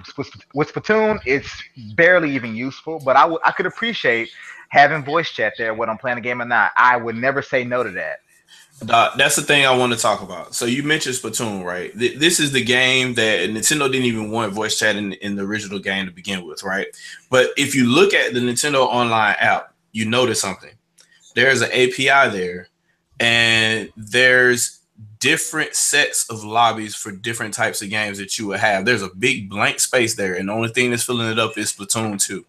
So here goes the theory, and hear me out on this. Every game, third party or first party, has different settings. So if you get Call of Duty, you go to the Nintendo Online app, that Call of Duty has everything that any other system would have, no matter, whatever game you're playing, they have a little listener on there to say, hey, so-and-so is playing Call of Duty, and you could join their lobby. And whatever game they're playing, you could talk to all your friends. It doesn't have to be in the friends-only lobby or anything like that. If they're playing local multiplayer and you have their Nintendo ID, you can talk to them. So that is definitely possible, because the way that this is laid out, it's literally just an application within the application for each and every individual game, with regards to the online chat. So what system. you're alluding to is, on a game by game basis, voice chat may be different. Which is, and it wouldn't surprise me, because the same thing happened with the Wii U. I mean, if that is the case, right? I mean, that would be fine, but at the same time, people will be like, well, why is Nintendo doing this weird thing with Splatoon? But why isn't it standard across the board? Yeah. But the thing, the other thing that will it answer? Because the thing that Splatoon 2 still does not answer, because it doesn't have it. Would that still answer people wanting to use voice chat, not party chat, in-game voice chat? Can you do in-game voice chat? I haven't seen an example of this. You're saying on the system itself? Or you're saying on the app? I mean, even if you had to go through I don't know how it would work if you had to go through the app, but let's say you had to go through the app. Can you just use in-game voice chat where you're talking to people, everybody in the lobby? When you go into team deathmatch, you could talk to your teammates. That's what I was just saying. To where every person, you can invite them to a lobby or whatever lobby you went into, you can hear everybody. Type scenario, but only for the Call of Duty app. And then the Splatoon app, Nintendo has protected themselves because the creator didn't want certain things to happen as far as online chat type deal. Because Nintendo probably did this to protect themselves, and they wanted to make sure that at least somebody over 18 understood what was going on for them to download the app to begin with. And then you go in there. They from Liger Venduo, he said when the first Splatoon came out, before it came out, Nintendo did a voice chat test. They did a regional but worldwide test. They incorporated voice chat, and they tested out within just the confines of Nintendo and its employees. Within the first 2 minutes in America, the N-word came out. Wow, all bad. He said, I kid you not. They did an internal test of voice chat, and that was one of the first things he said. The racial slurs and the insults, and these were Nintendo employees, would it be bottom line or whatever, it came out. And so they tried to avoid that, because what happens? They don't want that associated with the Splatoon name.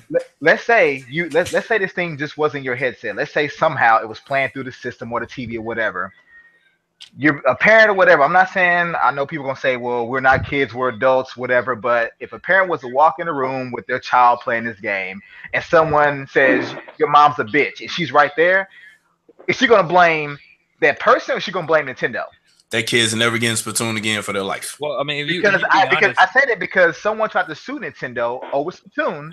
These parents bought their kids Splatoon, the first one, on a Wii U, and the kid went and asked the parents for some paint, like some small cans of paint. The parents did not even verify what they were for. Went out and came home. Their fucking living room was painted all over, splashed of paint. And when they asked them why they did that, the kids yelled Splatoon. They tried to sue Nintendo. They didn't get anywhere, but they tried to sue Nintendo for millions of dollars over some bullshit. People keep thinking like, well, Nintendo ain't got to worry about that. No one tries to sue Microsoft. You're damn right, but Nintendo has a lawsuit every few months. Would it be a patent or some parent trying to get paid? Someone tried to sue Nintendo over Pokemon because Bulbasaur bit a Pokemon in the damn cartoon. So the racial slurs, I'm pretty sure they wouldn't mind in a game like, even though they say they don't, but in a game like Smash, they've already seen Evo and they see how those tournaments get or whatever. So that would be a little bit more. That would get probably a little bit more slack than say something like Splatoon. Like Splatoon is literally a Saturday morning cartoon. That is literally what it looks like. So it immediately appeals to kids and parents alike, because the parents are like, well, this is a safe game. I can get this kid. So having voice chat on there and there's a grown ass man calling your 13-year-old child, you know, a loser or whatever, like that's probably not a go for somebody just walking across and hearing that either come over the speaker or the child comes crying to them later. I see, unfortunately, we're here in America where people think everything is given to them. And I hate that we as gamers or, you know, adult gamers or whatever we have to be handicapped because somebody is willing to sue over some dumb shit like that. But unfortunately, that's reality. And so they're probably going to cap. That's why I'm thinking that's why they have it like this. They're going to cap their games internally. So if there's a Mario game with voice chat or something like that, it's going to be on there too, and it's going to be locked down. But then say Street Fighter comes out or whatever, say another Street Fighter comes out for the Switch, it'll have a lobby on there and you can say whatever you want to whoever you want. People don't understand that Nintendo isn't doing this to like protect the children or anything. They're doing it to protect themselves. Yeah. Because although the children are the ones that get insulted or hurt, what happens is that although children may be coming to fire, guess who gets the lawsuit though for millions of dollars? They do proper. And even if the lawsuit is frivolous and is thrown out in court, how much money did Nintendo waste on their internal lawyer team? Well, Just I mean, it's a double. Litigate. I mean, the question it's not is just to protect themselves. It's also, okay, look, Nintendo likes that family-friendly image that is associated with them, you know, and they don't want to mess that up. You know, I mean, it's really hard to be family-friendly. Oh wait, but my little 7-year-old black kid was called the N-word while playing Splatoon. But Nintendo make games where that would be acceptable. It's just that in a game like Splatoon, it is not. It really isn't. I can side with them when they see a potential person trying to sue over that, because that's really deceiving to hear that type of language and see that. If they're gonna get sued, because basically you guys are describing they get sued all the time. I mean, it's nothing they can really do to prevent it. Even if them doing this doesn't mean they're not going to get sued. Yeah, true. But it decreases the likelihood of getting sued. That's always a help, because even for a corporation to even do litigation, a lawsuit, they got to pay millions of dollars. Yeah, for still attempting to sue for being in a party chat or whatever it's called on the phone, and you get cussed out there by someone you know. Nothing. They could still try to sue Nintendo if they feel like it. No, but they can try, but this time be harder, because that's why they have the application. And the application, you got to do all this stuff like a stuff terms and conditions. It basically takes most of the reliability off Nintendo. And basically, it's all covering your ass. There's terms and agreements when you just get a system in general. And I find it hard to believe that the terms and agreements that go with communicating with others isn't implemented there as well. Yeah, but they're way less. Like I've read the terms and agreements for Mortal Kombat X Online, and it's more like basically don't be a terrorist. Essentially, is what they're saying. Don't try to use personal information to talk about people or anything like that. It's nothing like say, oh, well, you can't demean others or whatever. Basically, they're saying don't give anybody death threats. And so, like, for another example, Miiverse. Miiverse cost Nintendo about $1 million a month. Miiverse was heavily moderated. If you even said "God bless you," you could actually get a ban, like a temporary ban for stuff like that. Cause them, no religious anything, even just for a good reason, don't do it. I just got a comment ban the other day. I put "damn" in the comment, and they blocked the comment. It's heavily moderated, which, I mean, people don't see why Miiverse is actually like you don't really get any type of negative bullshit on it, because seriously, they'll see it within a day, if not a few hours. They will see it. It was moderated. They will ban your ass quick. Like, what is Nintendo's actual demographic? Their target may be children from time to time, but who's really buying their stuff and playing their stuff when it comes to the home system? They maintain 6 to 96. That's what they say. So, but I think it's more. I think it's more of the issue. It's not necessarily the litigation or somebody saying, oh well, we're gonna try and sue them, and that personally hurting them is damaging the image more than anything else, because that's long-term profit that they're going to see dwindle now because of something like that went public. I mean, think of it like this, okay? Let's say you had kids, okay, and you're a parent, and you drive like your kids are at that age where they're not quite old enough to go to kindergarten, but like you can't stay home with them. So you decide, I'm going to send them to daycare. But the daycare you send them to, it turns out someone is, I don't know, inappropriately touching the kids. Like, your viewpoint of that place is going to be in the shitter. And that's a real extreme when we're comparing. Well, I mean, I'm using an extreme example, but that's essentially like, okay, if you're a parent, like, you're not going to want to drop your kids off at a place where you don't feel like your kids can be safe. You know, you're not going to want to take your kids someplace where if you're doing something as a family, you're not going to want to take your kids to, let's say, a restaurant where your kids are going to feel like they're unwelcome. Because as a parent, if someone doesn't, like, if they don't welcome your kids, they'll damn sure don't give a shit about you. You know? So, well, I look at it like this: if you're a parent that's really concerned and you're paying attention to your kid's life, if you get them Splatoon 2, right? And let's say Splatoon 2 have very open voice chat situation where Nintendo's not on people's case about cursing. Well, I would make sure my kid, first of all, my kid wouldn't have a mic to talk, right? And but most parents think that way. Let him talk, because I agree with what he's saying. And there's a lot of games where you can just put auto mute on, no matter what. It don't matter if you got on the game 5 days after putting auto mute on. You can't hear nobody.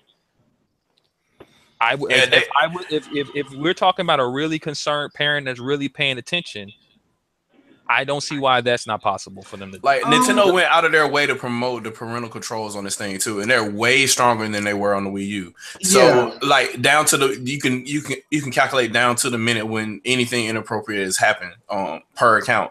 The issue is, I guess, even they, while empowering the parent, they know the parent won't empower themselves. They know it, and they know instead they'll sue. And even if they don't sue, just enough of a big of an issue to spark online or to make any type of national headlines and show up on Entertainment Tonight or something like that, that damages Splatoon as a brand, and that's a new IP they just made that they want to make go forward. And it hurts their overall branding. And if you look at Sony and you look at Microsoft, they just brought Crash out, but do you think Crash was never marketed to be quote unquote family friendly? Like, he's cursing in the commercials back in the 90s. So it's not like they're gonna say we're gonna make a new Crash online game and a whole bunch of kids are gonna love it and then we have to protect those. That's never gonna happen to them. And the majority of their brands going forward are the grizzly old guy or whatever that doesn't like himself, but he's going to throw himself in danger. Sony tried to bring back their more kid-friendly brands, and they flopped miserably. So, I mean, you know, look, I understand what you're saying, Grim, where you're like, well, ultra-concerned parent. But here's the thing. Most people's parents, like I said, they're not they don't have a stay-at-home parent. They're basically, parents want to know that they have something they can drop their kid off. They're going to be safe. They aren't going to get in trouble. Sad but true. They're going to do something. I mean, it's not really sad. It's like, okay, if you're it's sad because Graham's right. Like, the parents just step up. But it's almost like, okay, you're equating the daycare to the game system. Like, they're going to just in a metaphorical way. And that's true. That's what some parents do. Well, that's what I'm saying. Right? They're going to drop their kid off and let them just sit there and play a game for hours on there, right? And that's what they do. That's what they do. No one's saying that they don't do that, Kenoshi. What I'm saying is, who are we talking about here?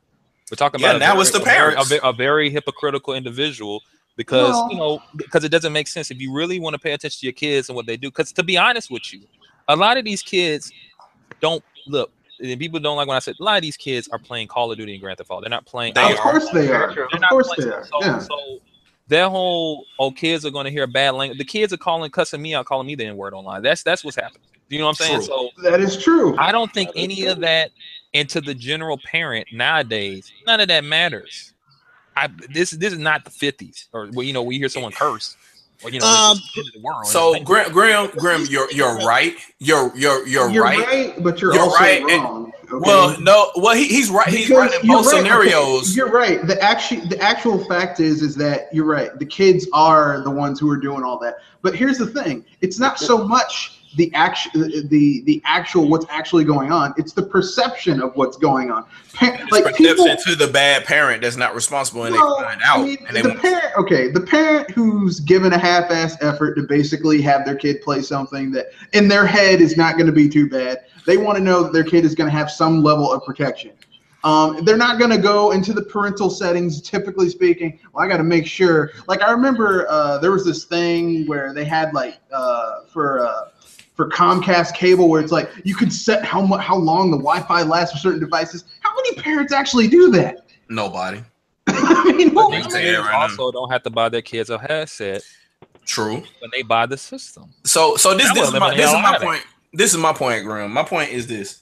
Nintendo shouldn't have to do this. They should not at all. The problem is going to be, unfortunately, from the unresponsible parents, not necessarily the responsible ones, because the responsible ones are going to do exactly what you said. We know they're few and far between because so many of them play Call of Duty. So they're protecting themselves, and this is not to defend Nintendo in any way, shape, or form. They're a corporation. As a corporation, this is what they're doing dirty. They're like, we don't want this because it's going to damage our brand going forward that we want to make money off of.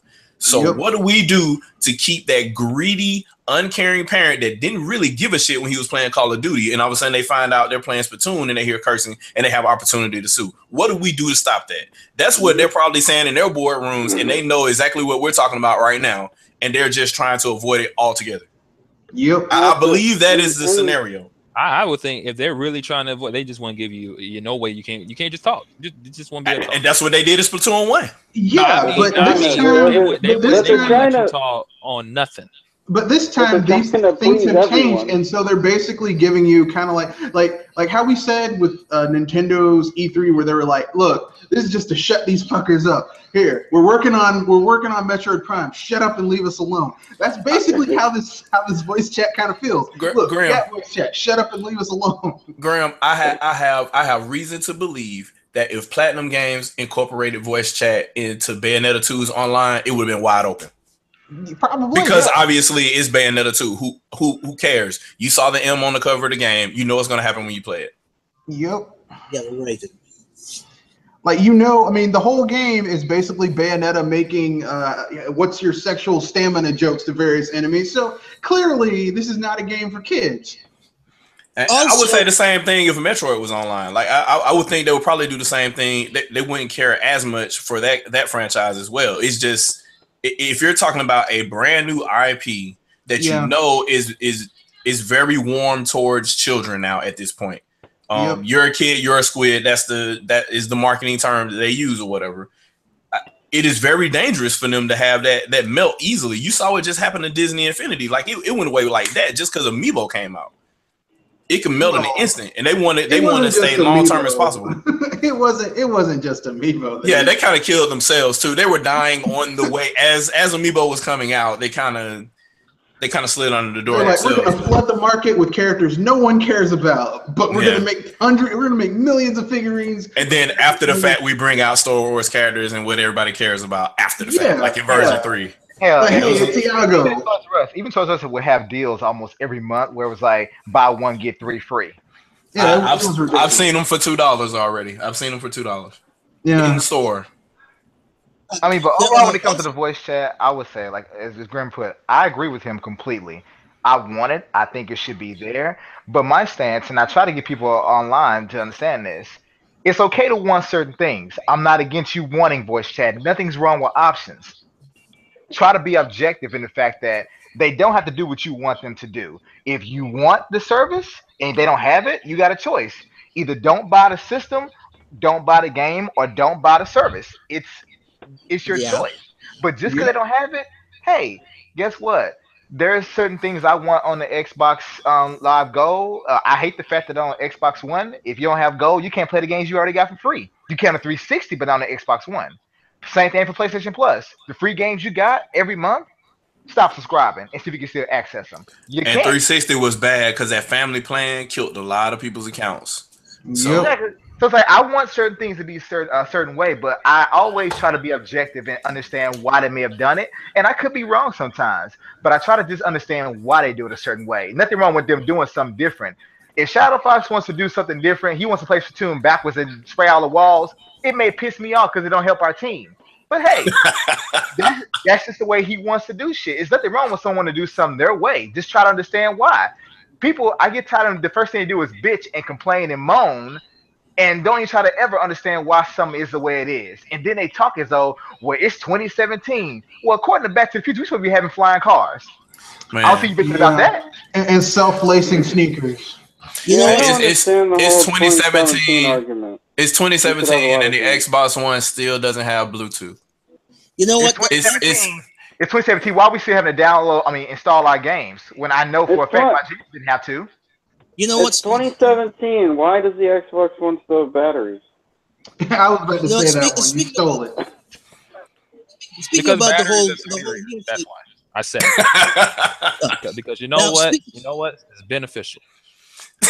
Now, speaking about the whole 2017, this whole 2017 thing, mostly okay. There's some legitimate complaints, but for the most part, I'm hearing like we're in 2003. If we were in 2003, then all the complaints that I've been hearing, even the ones that are overblown, yeah, it's that era. But that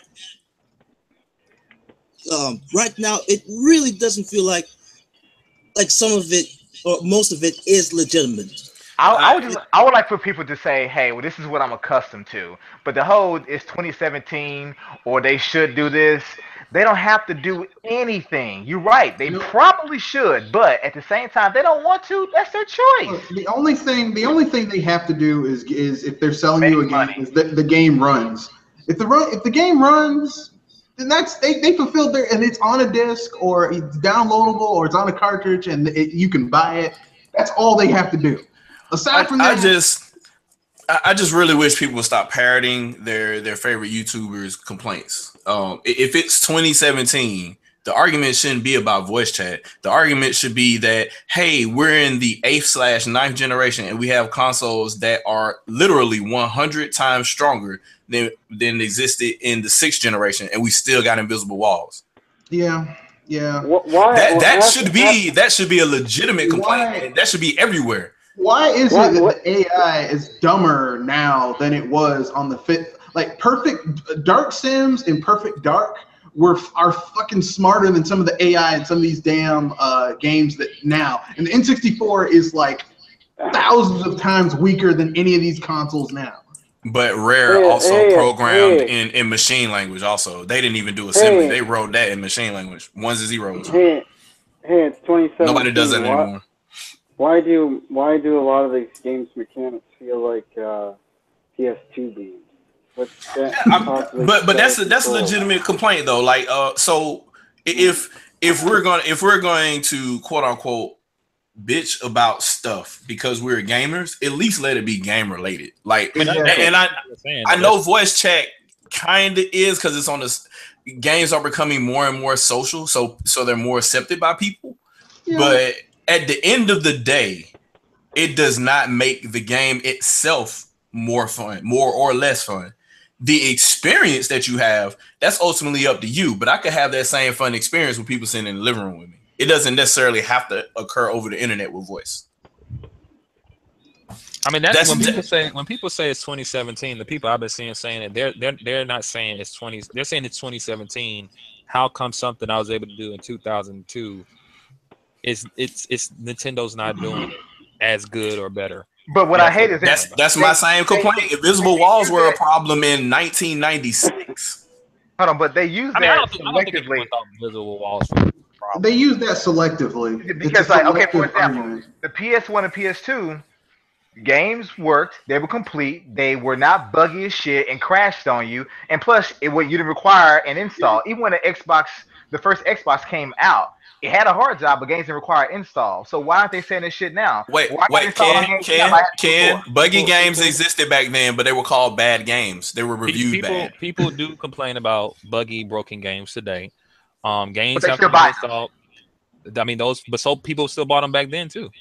Yeah, I mean, they did, but they got bad reviews. I tell you right now, a game that got bad reviews, it was broken, but I had a hell of a fun time playing it with Raccoon City. That game is fun. It's broken, but it's fun. You look at the installing thing that has everything to do with these games are huge, and these disc trays don't spin that fast to read the whole entire game. They have they at this point they have to install them. Well, that's the thing that if those discs aren't sufficient anymore, then they have to come up with a better way for proprietary storage. But they can't because they can't piss off GameStop. It has to be brick and mortar. The obvious answer is to go digital. That's the obvious answer. But they can't do that because then they piss off mom and pop. Well, they piss off GameStop, gamers too. Walmart, Amazon, gamers, because a lot of these gamers, instead of them just buying new games or waiting till the price goes down, no. I'm going to trade in half of my damn collection to get 2-3 new games. So I mean, no. And you can't trade something that if it's digital, you code. can't do it. Yeah, you can't trade in code. We'll never go complete. Yeah. But when it comes to the installing on a hard drive thing, I mean that right. I mean PCs do that, because obviously the disk drive in a PC obviously don't spin remotely as fast as it would in a console, and these consoles nowadays just can't spin the disk fast enough. It's too much data. Plus, a lot of these companies are cheap, and like I remember back in the day, and Shadow can back me up. Back in the day, we used to you'd get the big boxes for PC games that had all the little swag and everything. Shit. Now you get a big box, the thing got a damn download code for Steam in it. Well, see, and this part, so Grim mentioned that the games were too big, right? They're too big in a bad way. A lot of these games are front loading. They aren't streamed per frame. Instead of you don't need more. You don't need more than 10 megabytes of data at any one time. For a lot of the stuff that you're showing, there's no reason for you to have 2 gigs of render targets per frame. There's no reason for that at all. Like if you look at what's the game on Wii U? Xenoblade, right? Mm-hmm. They wanted Monolith Soft wanted Nintendo to make it, so you had it was a mandatory install, but they said no because some people may not have the memory and stuff like that. But best believe the way they want the game to run is if you install it, so the game will load quicker. So even a game like that's a huge game. Even that they're pretty smart though, because there's an add-on pack that you download to. I think it's maybe a gig, and whether you have the disc in or not, it still loads fast. So it's literally like a cache for the game, and that worked just fine. Yeah. So, but something has to be installed on the hard drive. Basically, it's not just the disc can run it and it loads quick enough. Well. Right? That's what I'm saying. Like that, we hit a point where I think that certain games are just very big, very huge, and the disk drive just cannot load it quick enough. It depends on how the system is designed, because Wii U is designed where it's literally like you have your game data, right, and then you have your main game code, which sits in one gig of memory or whatever, right? All that data goes across, and everything that you see in the game is less than 32 megs. Everything you see in the game at any one time. So, and it comes across the fastest data path is what's drawing the frame. So it doesn't matter how long it takes to come from the disk and to go into main memory or whatnot, because it's all waiting for its time to show up in what essentially is the eDRAM on the Wii U. So really, even if they didn't make the quote unquote download pack for the system or whatever, you could still run the game albeit a little bit slower. Straight off the disc. That's what I was saying. That even though you can do that, Monolith wanted Nintendo to make it mandatory because that's their vision. They didn't want it to load that slow. That's what I'm saying. They didn't want the game to load at all. They wanted the whole game to reside in memory. That was essentially what they wanted to do. They almost did it because you could literally fly just about anywhere with, obviously with some LODs and stuff, but you can go just about anywhere without any significant loads, with the exception of going inside of areas. And to be fair, I mean, look, Xenoblade Chronicles X had one of the biggest gaming worlds we'd seen, period. I think it is the biggest. Yeah, it's. I mean, it's bigger than Fallout. It's bigger than Witcher. It's bigger than Fallout 3. It's bigger than Skyrim. Like, if you combine those, it would like the world of Xenoblade Chronicles X was still slightly bigger than all those combined. So, I mean, that's huge. And I mean, they did all of that with very little loading. Like, and then you look at a game like Breath of the Wild. Breath of the Wild has a large world as well. Now they use a lot of tricks to get around, loading all that. But I mean, once it loads, that's it. That's it. That massive world. And they did. And here's the thing: I have Breath of the Wild on the Switch, so it's not particularly. The game wasn't particularly optimized for the Switch, but it's doing all that with a cartridge. So and on top of that, you still have people that will bitch about on Xenoblade Chronicles X, like, look at all this, look at all this pop-up that's happening. It's like you have a seamless world that open up, virtually no load times are needed unless you go back into unless you go into a building, and your issue is that cars go through you or you see pop-up. That's a very small price to pay because no other game is even doing anything close to this. Same thing with Breath of the Wild. People are like, well, yeah, and the mountains in the distance look a little bit muddy. I wish it was sharper. You have a large game world in which everything can be interacted with, zero load times unless you go into a damn shrine, and your complaint is that either it's 900p or that the mountains in the far off distance are muddy. But see, the problem is everybody wants everything with no prices to pay. But none of the games they praise even come close to this shit. None of the games. It depends on the context of the conversation, because I have conversations with people about the power of the Switch, and no, I have not developed for the Switch or nothing like that. I'm just from the outside looking in. I'm looking like the Switch. It's a capable system, not the strongest. In that context, I can understand why someone may mention the things they get around with in Zelda or whatever other game they may mention, because the context of the conversation. Now they're just complaining to complain. I mean, maybe they just don't like the muddy mountains in the distance. I don't know. But even the PlayStation 4 pros don't do their games on that system. Don't even do half the shit that's done on the Wii U or the Switch. They don't. They may look better. They may operate at 1080p, but your game, your Call of Duty, your Last of Us remastered, your favorite game, even Destiny, on a technical level, does not compete. But you gotta ask yourself, if Breath of the Wild was on the Switch, I mean not the Switch, the PS4 or the PS4 Pro, would it look better? It would be in 1080p. Would it run better? Let's just do that. Let's say they don't change the texture. Would it run better? Would it run better? Will it be at a higher resolution? I don't know if it would run better. It would probably use higher level textures. But here's the thing: even on the PS4 and the Xbox One, there are issues where, it may be 1080p, but it's not 60 frames solid. It might be. If Shin imported it, it would, because they've shown the experience to be able to port from Wii U to PlayStation 4, and there were some frame rate issues in some places for both of the games that they ported, but there was a significant. Obviously the resolution was 1080p, and they added more effects on top of it being in 1080p.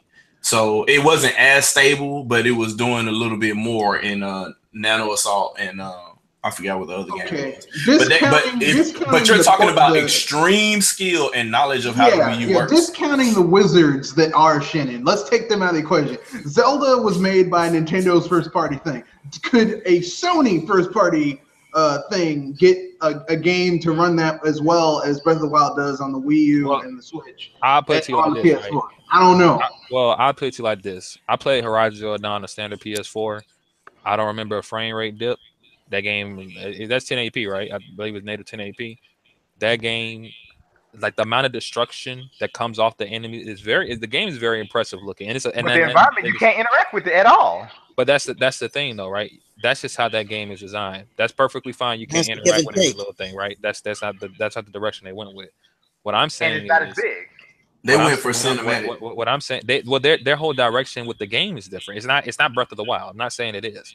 But what I'm saying is, if Breath of the Wild was on the PS4 and developed for the PS4, it would probably run better than it is on the Switch and Wii U.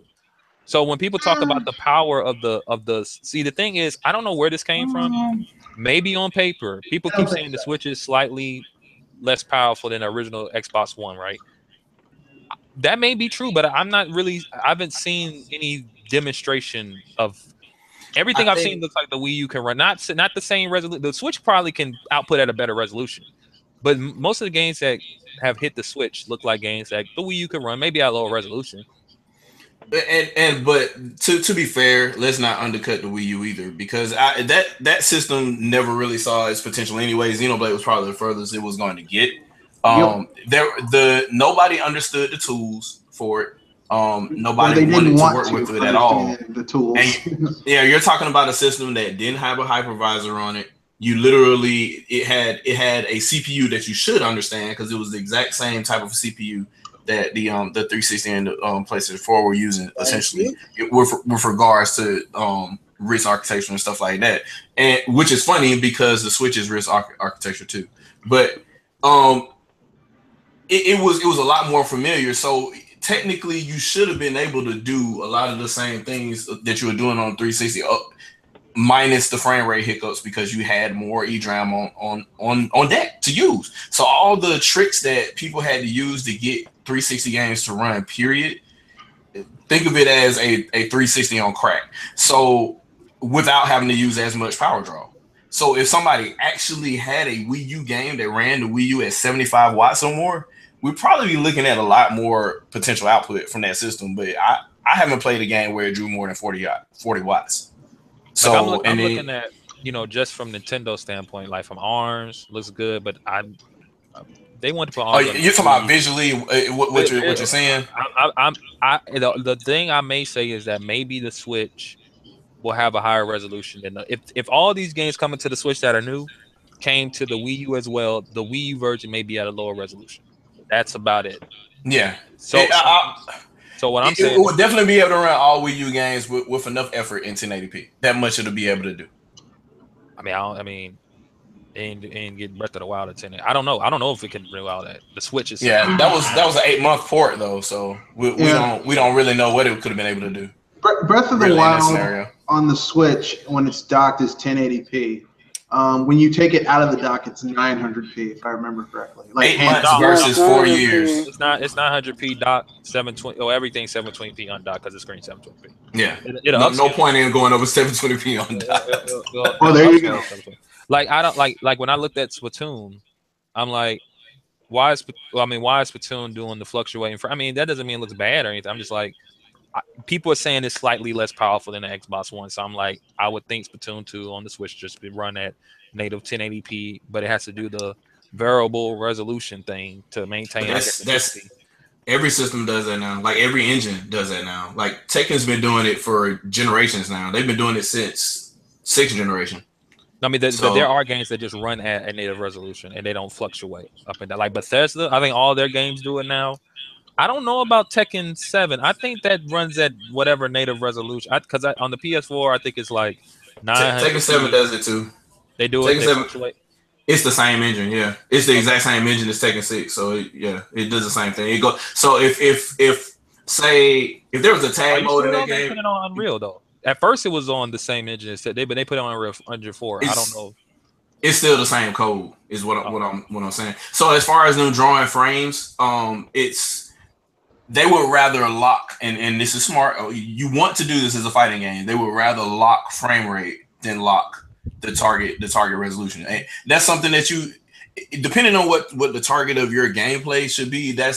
I personally feel that every developer should do that, to be honest with you, because who's going to notice? Who other than Digital Foundry or whoever wants to be a butthole? Who is going to notice the difference between, say, 540p?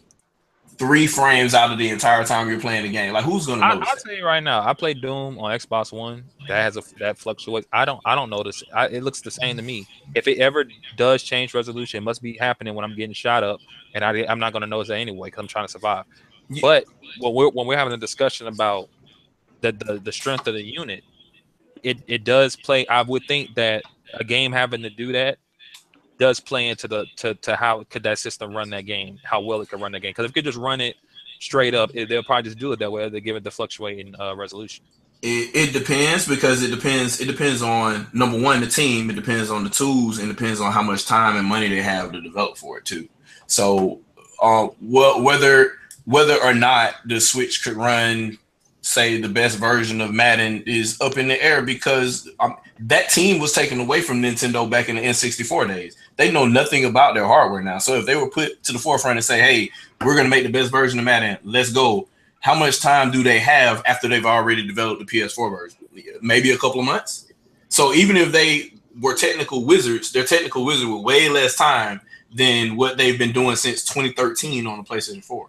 So I don't think there's not a good way to judge until somebody says, you know what, the Switch is going to be our lead platform. And I don't think any third party is going to do that yet. If somebody does do it, great. And then we'll obviously see the differences in that. I put it like this. I don't know if the Switch was leading platform with this game, but I know that was heavily advertised more for Nintendo, and it was announced at a Nintendo. Was it a direct?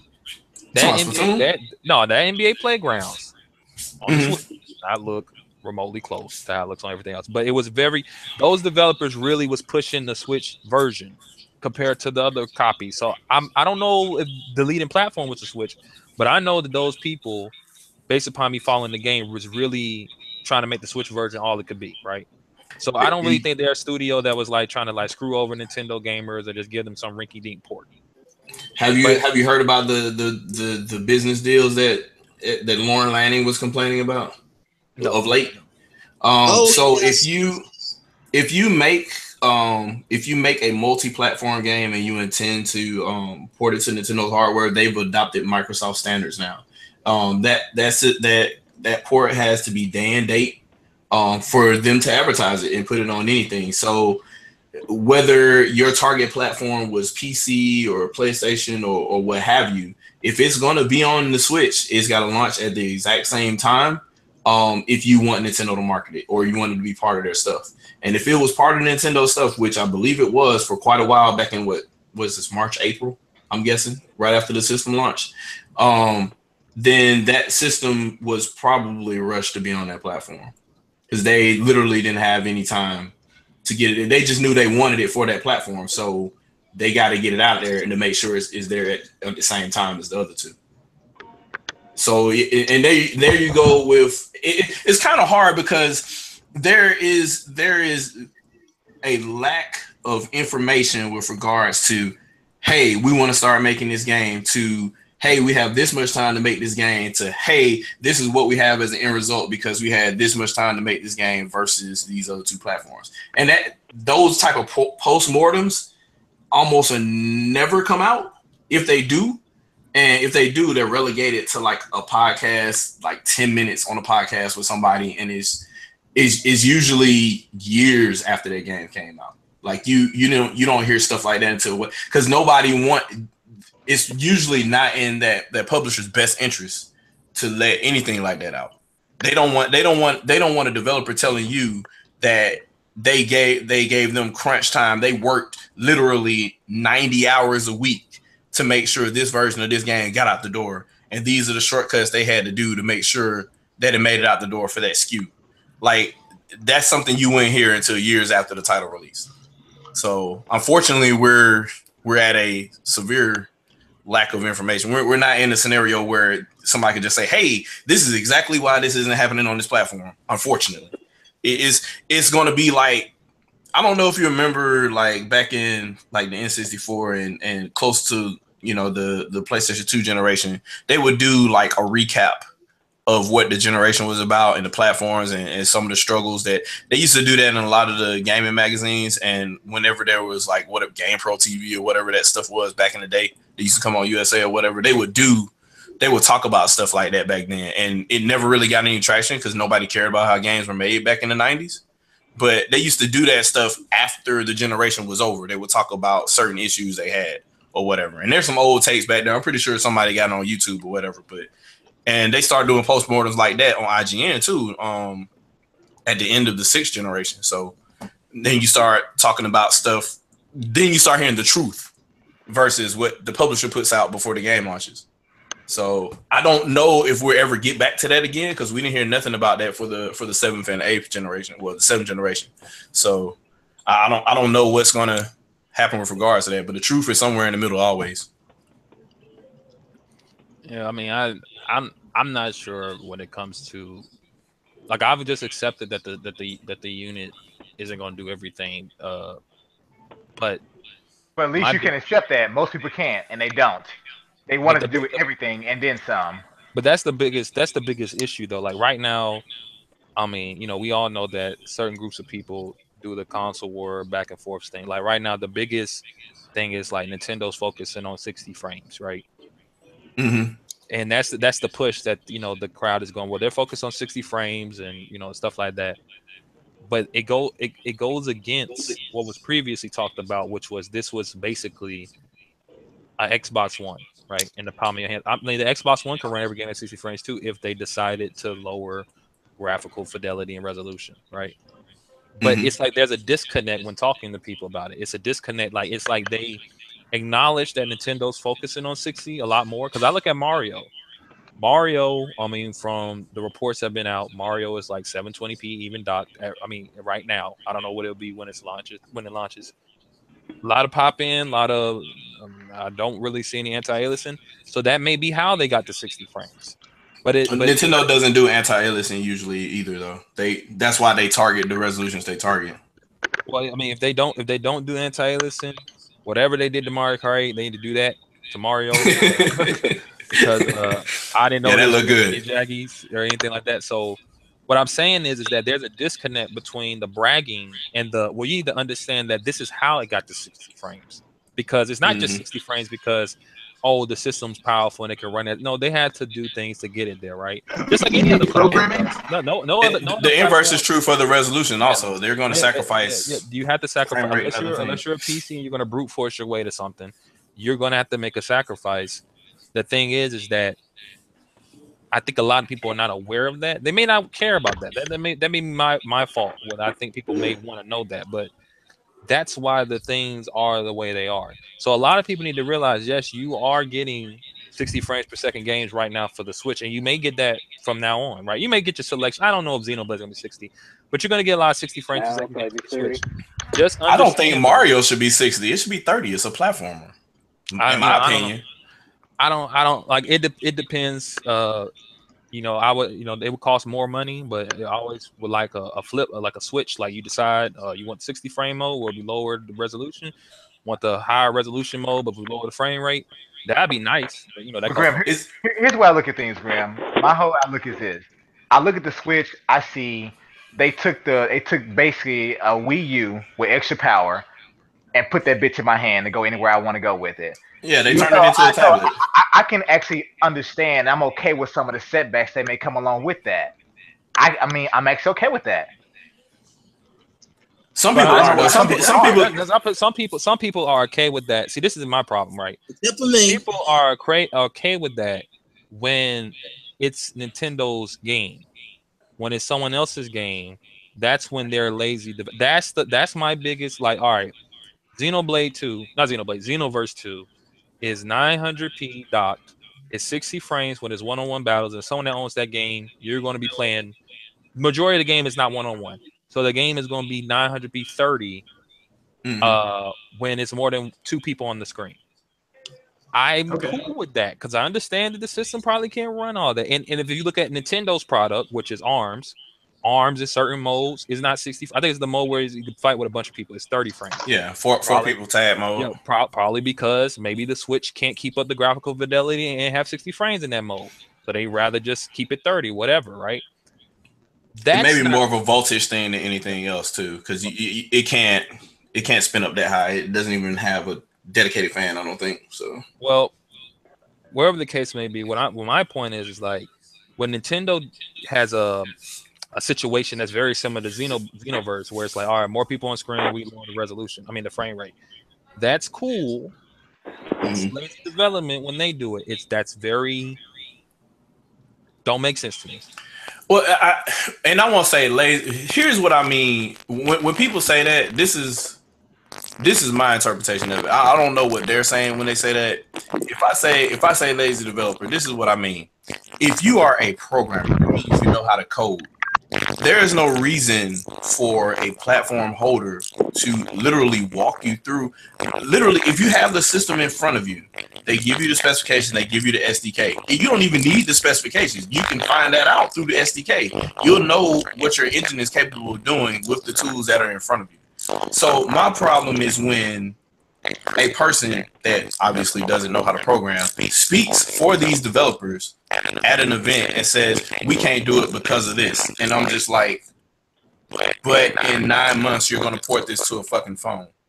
This is the problem. This is the problem that I have with a lot of these guys, because they have no idea what ones and zeros are involved or what sacrifices are involved. And in today's market where everything is scalable, every engine is scalable. Hey, Shadow Fox, you're turning into Megatron. Yeah, you're doing this robot thing. Yeah, you're turning into Megatron. Or one of my personal favorites, the guy from Lawbreakers was like, we can't port this game over to the Switch because of it has less buttons than every other from their controller than the Xbox One to the PS4.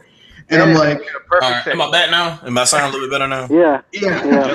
And when the dude said that, I was like, okay, but I counted the amount of buttons on, because I have a Xbox One. I have an Xbox One controller. I have an Xbox 360 controller. I have a PS3 controller. And for some reason, even though I don't own a PS4, I have a PS4 controller because I got one for my PC.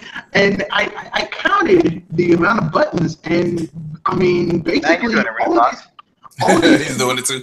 All of these controllers have between 12 to 16 buttons. I say 12 to 16 because technically speaking, the D-pad controllers, each of those directions is also a button. So technically speaking, there's if you want to count those as a button, those are also buttons. But 12 to 16 buttons. Even my Pro controller also has the same amount. Actually, the Pro controller, because of the motion. Well, not just the motion control, but because of the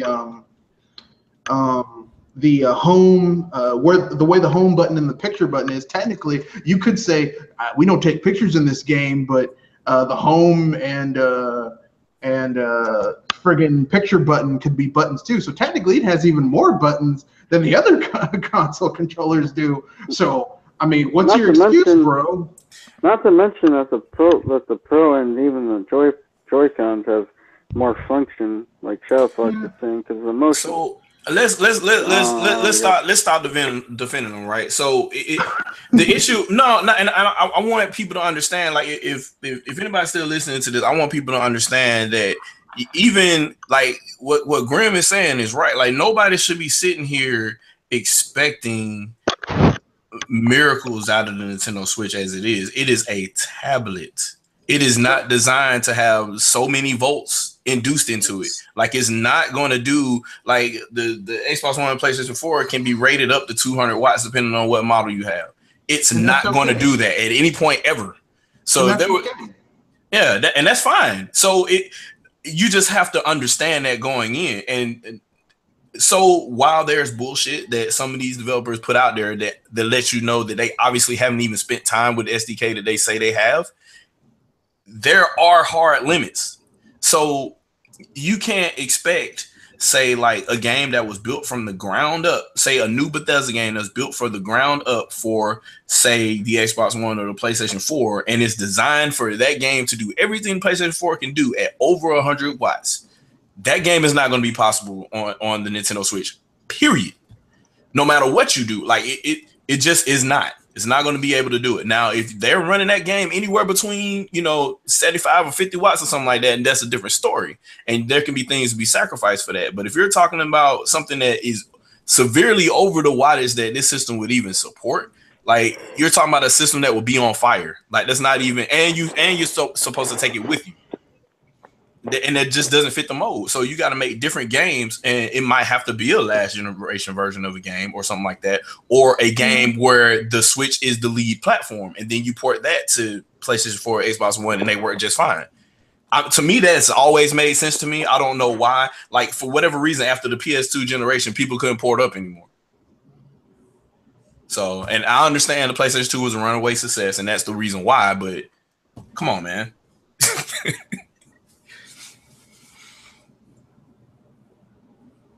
Yep. So yeah, I'm done with it. I'm done ranting. Yeah. But yeah, it's Like we we beat that horse to this death. dead horse. We beat this dead horse. Now, look, we beat this dead horse till it was rotten, and then we took the remains to the glue factory, and then huffed the glue. No. But Yeah. I think it's over. We belabored the point. There are like I want Grin needs to know that he's right. There are some lucid Nintendo faithful out there that think that every single thing that's out there third party could run on the Switch. And while all engines are scalable, do not expect the same level of quality on that platform. It is a tablet. Like that BioWare game that's coming out. I don't see that running on the Switch. Anthem. I still think it could, Anthem. but there will be sacrifices. There will yeah, be there sacrifices. definitely It would be like Ghostbusters during the 7th gen, where Ghostbusters on the Wii was cartoony and kind of kiddie, and Ghostbusters on the PS3 and the 360 was like more realistic graphics. If that's what they have to do. And that doesn't bother me. I mean, look, here's what people need to understand, okay? Programmers, limitations, some of the best games that came out because developers had limitations and they had to go beyond. Metroid? Well, anything. All those example. games. Look, Final Fantasy, everyone's like, I love the music of Final Fantasy. I love the music of Final Fantasy, especially like the 16-bit, almost like 8-bit stuff. You wouldn't have that if there weren't limitations. You would have an orchestra instead. Yeah, I mean, you wouldn't have certain things if everything was just on parity. Limitations make you creative, and creativity in something like the video game field or the movies, like things that require imagination in order to create. You need creativity. Now, I will say this though: prior to the Nintendo Switch, limitations in some cases were indicated power. So there are certain things that the PlayStation 3, the Xbox 360, and the Wii U could do that even a PC could not do because of how it was designed. So no matter how much RAM you throw at it, you're not running off of a disc some of the games that exist on the 360, PlayStation 3, and Wii U. Because of how they're designed. There's absolutely no way to do it. Number one, the main memory at the time was too slow, and number two, you're talking about custom parts. You're talking about fixed function hardware that does things way faster than before GPUs at the time had programmable shader, or you would have to write a programmable shader for something that was dedicated in hardware on another platform. It's just not going to be better. So, well, I mean, it's kind of like how it's so hard. Why it was so hard to emulate a lot of the 6th gen consoles. Still, even though it still is really hard to emulate the 6th gen console. But the Switch going forward, it should be easy to emulate a lot of this stuff going forward. Sadly, but because off the shelf. So the PS3, there's a PS3 emulator, and a lot of that stuff still looks a little rough. And you know what though? There's also a Breath of the Wild emulator, but we won't get into that today. We'll go ahead and end it here. Oh yeah. Well, I do want to thank you guys for coming today. I know it's been a bitch getting this going. And I do want to thank all the people that tuned in. But go ahead and give your sign-offs and promote whatever you have coming up. I'll give mine. Go ahead. This is Kenosha Abominito. I don't have anything planned in the near future, but I might have a podcast maybe next week, maybe a couple weeks, called "This is 2017," and just talk about all the problems that people seem to be ignoring, or at least when it comes to Nintendo, they say this is 2017, but they don't say that for any of the other companies. When it comes to like games coming out busted or whatever. Just like all right, I'll tune into that. Next up, Shadow. Oh, yeah, I'm about to piss a whole bunch of people off once these videos upload. So, You already pissed people off. Yeah, in a not so distant future, you will see some stuff from me and my take on a lot of things, Splatoon, and just a bunch of other different topics that I'm going to talk about that I've come across. And your favorite YouTuber will probably be upset, and if you follow your favorite YouTuber, you'll probably be upset too. So, do you play games and have fun to impress other people? That's all I got to say. Mr. Red Fox? You know the answer to that. I play games to make other people happy. To hell with my needs and wants. No, this is Mr. Red Fox. I'm having a podcast today at 7 to 8:30. Triple M's gonna have some topics. I have no idea what they're gonna be. It's gonna be a surprise for all of us. But I'm gonna let him take over because it's been a while since he's been back, and it's time for him to reestablish himself. But with that being said, I'm glad to be in another OGL with these fine gents.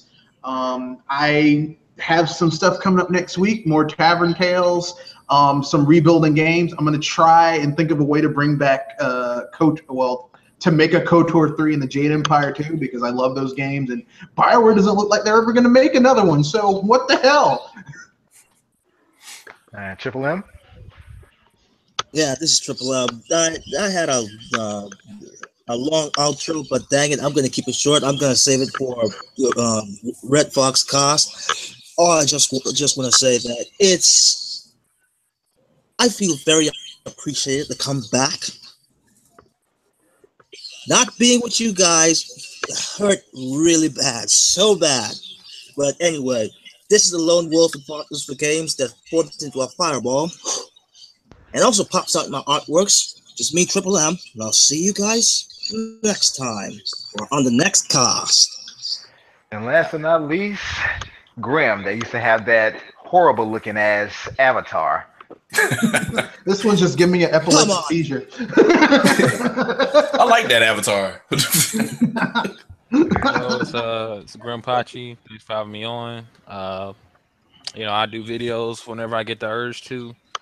Every now and again, we may do just a stream. We did one last night where we'll just be streaming, playing a game. If you want to hop in, you can talk. We used to do that a lot back in the day until weird people came in. But we're gonna bring it back, and that's pretty much it. All right. And this is DrFeelGood. Thank you guys for coming and those for tuning in. And as I always say, keep it gaming. Peace.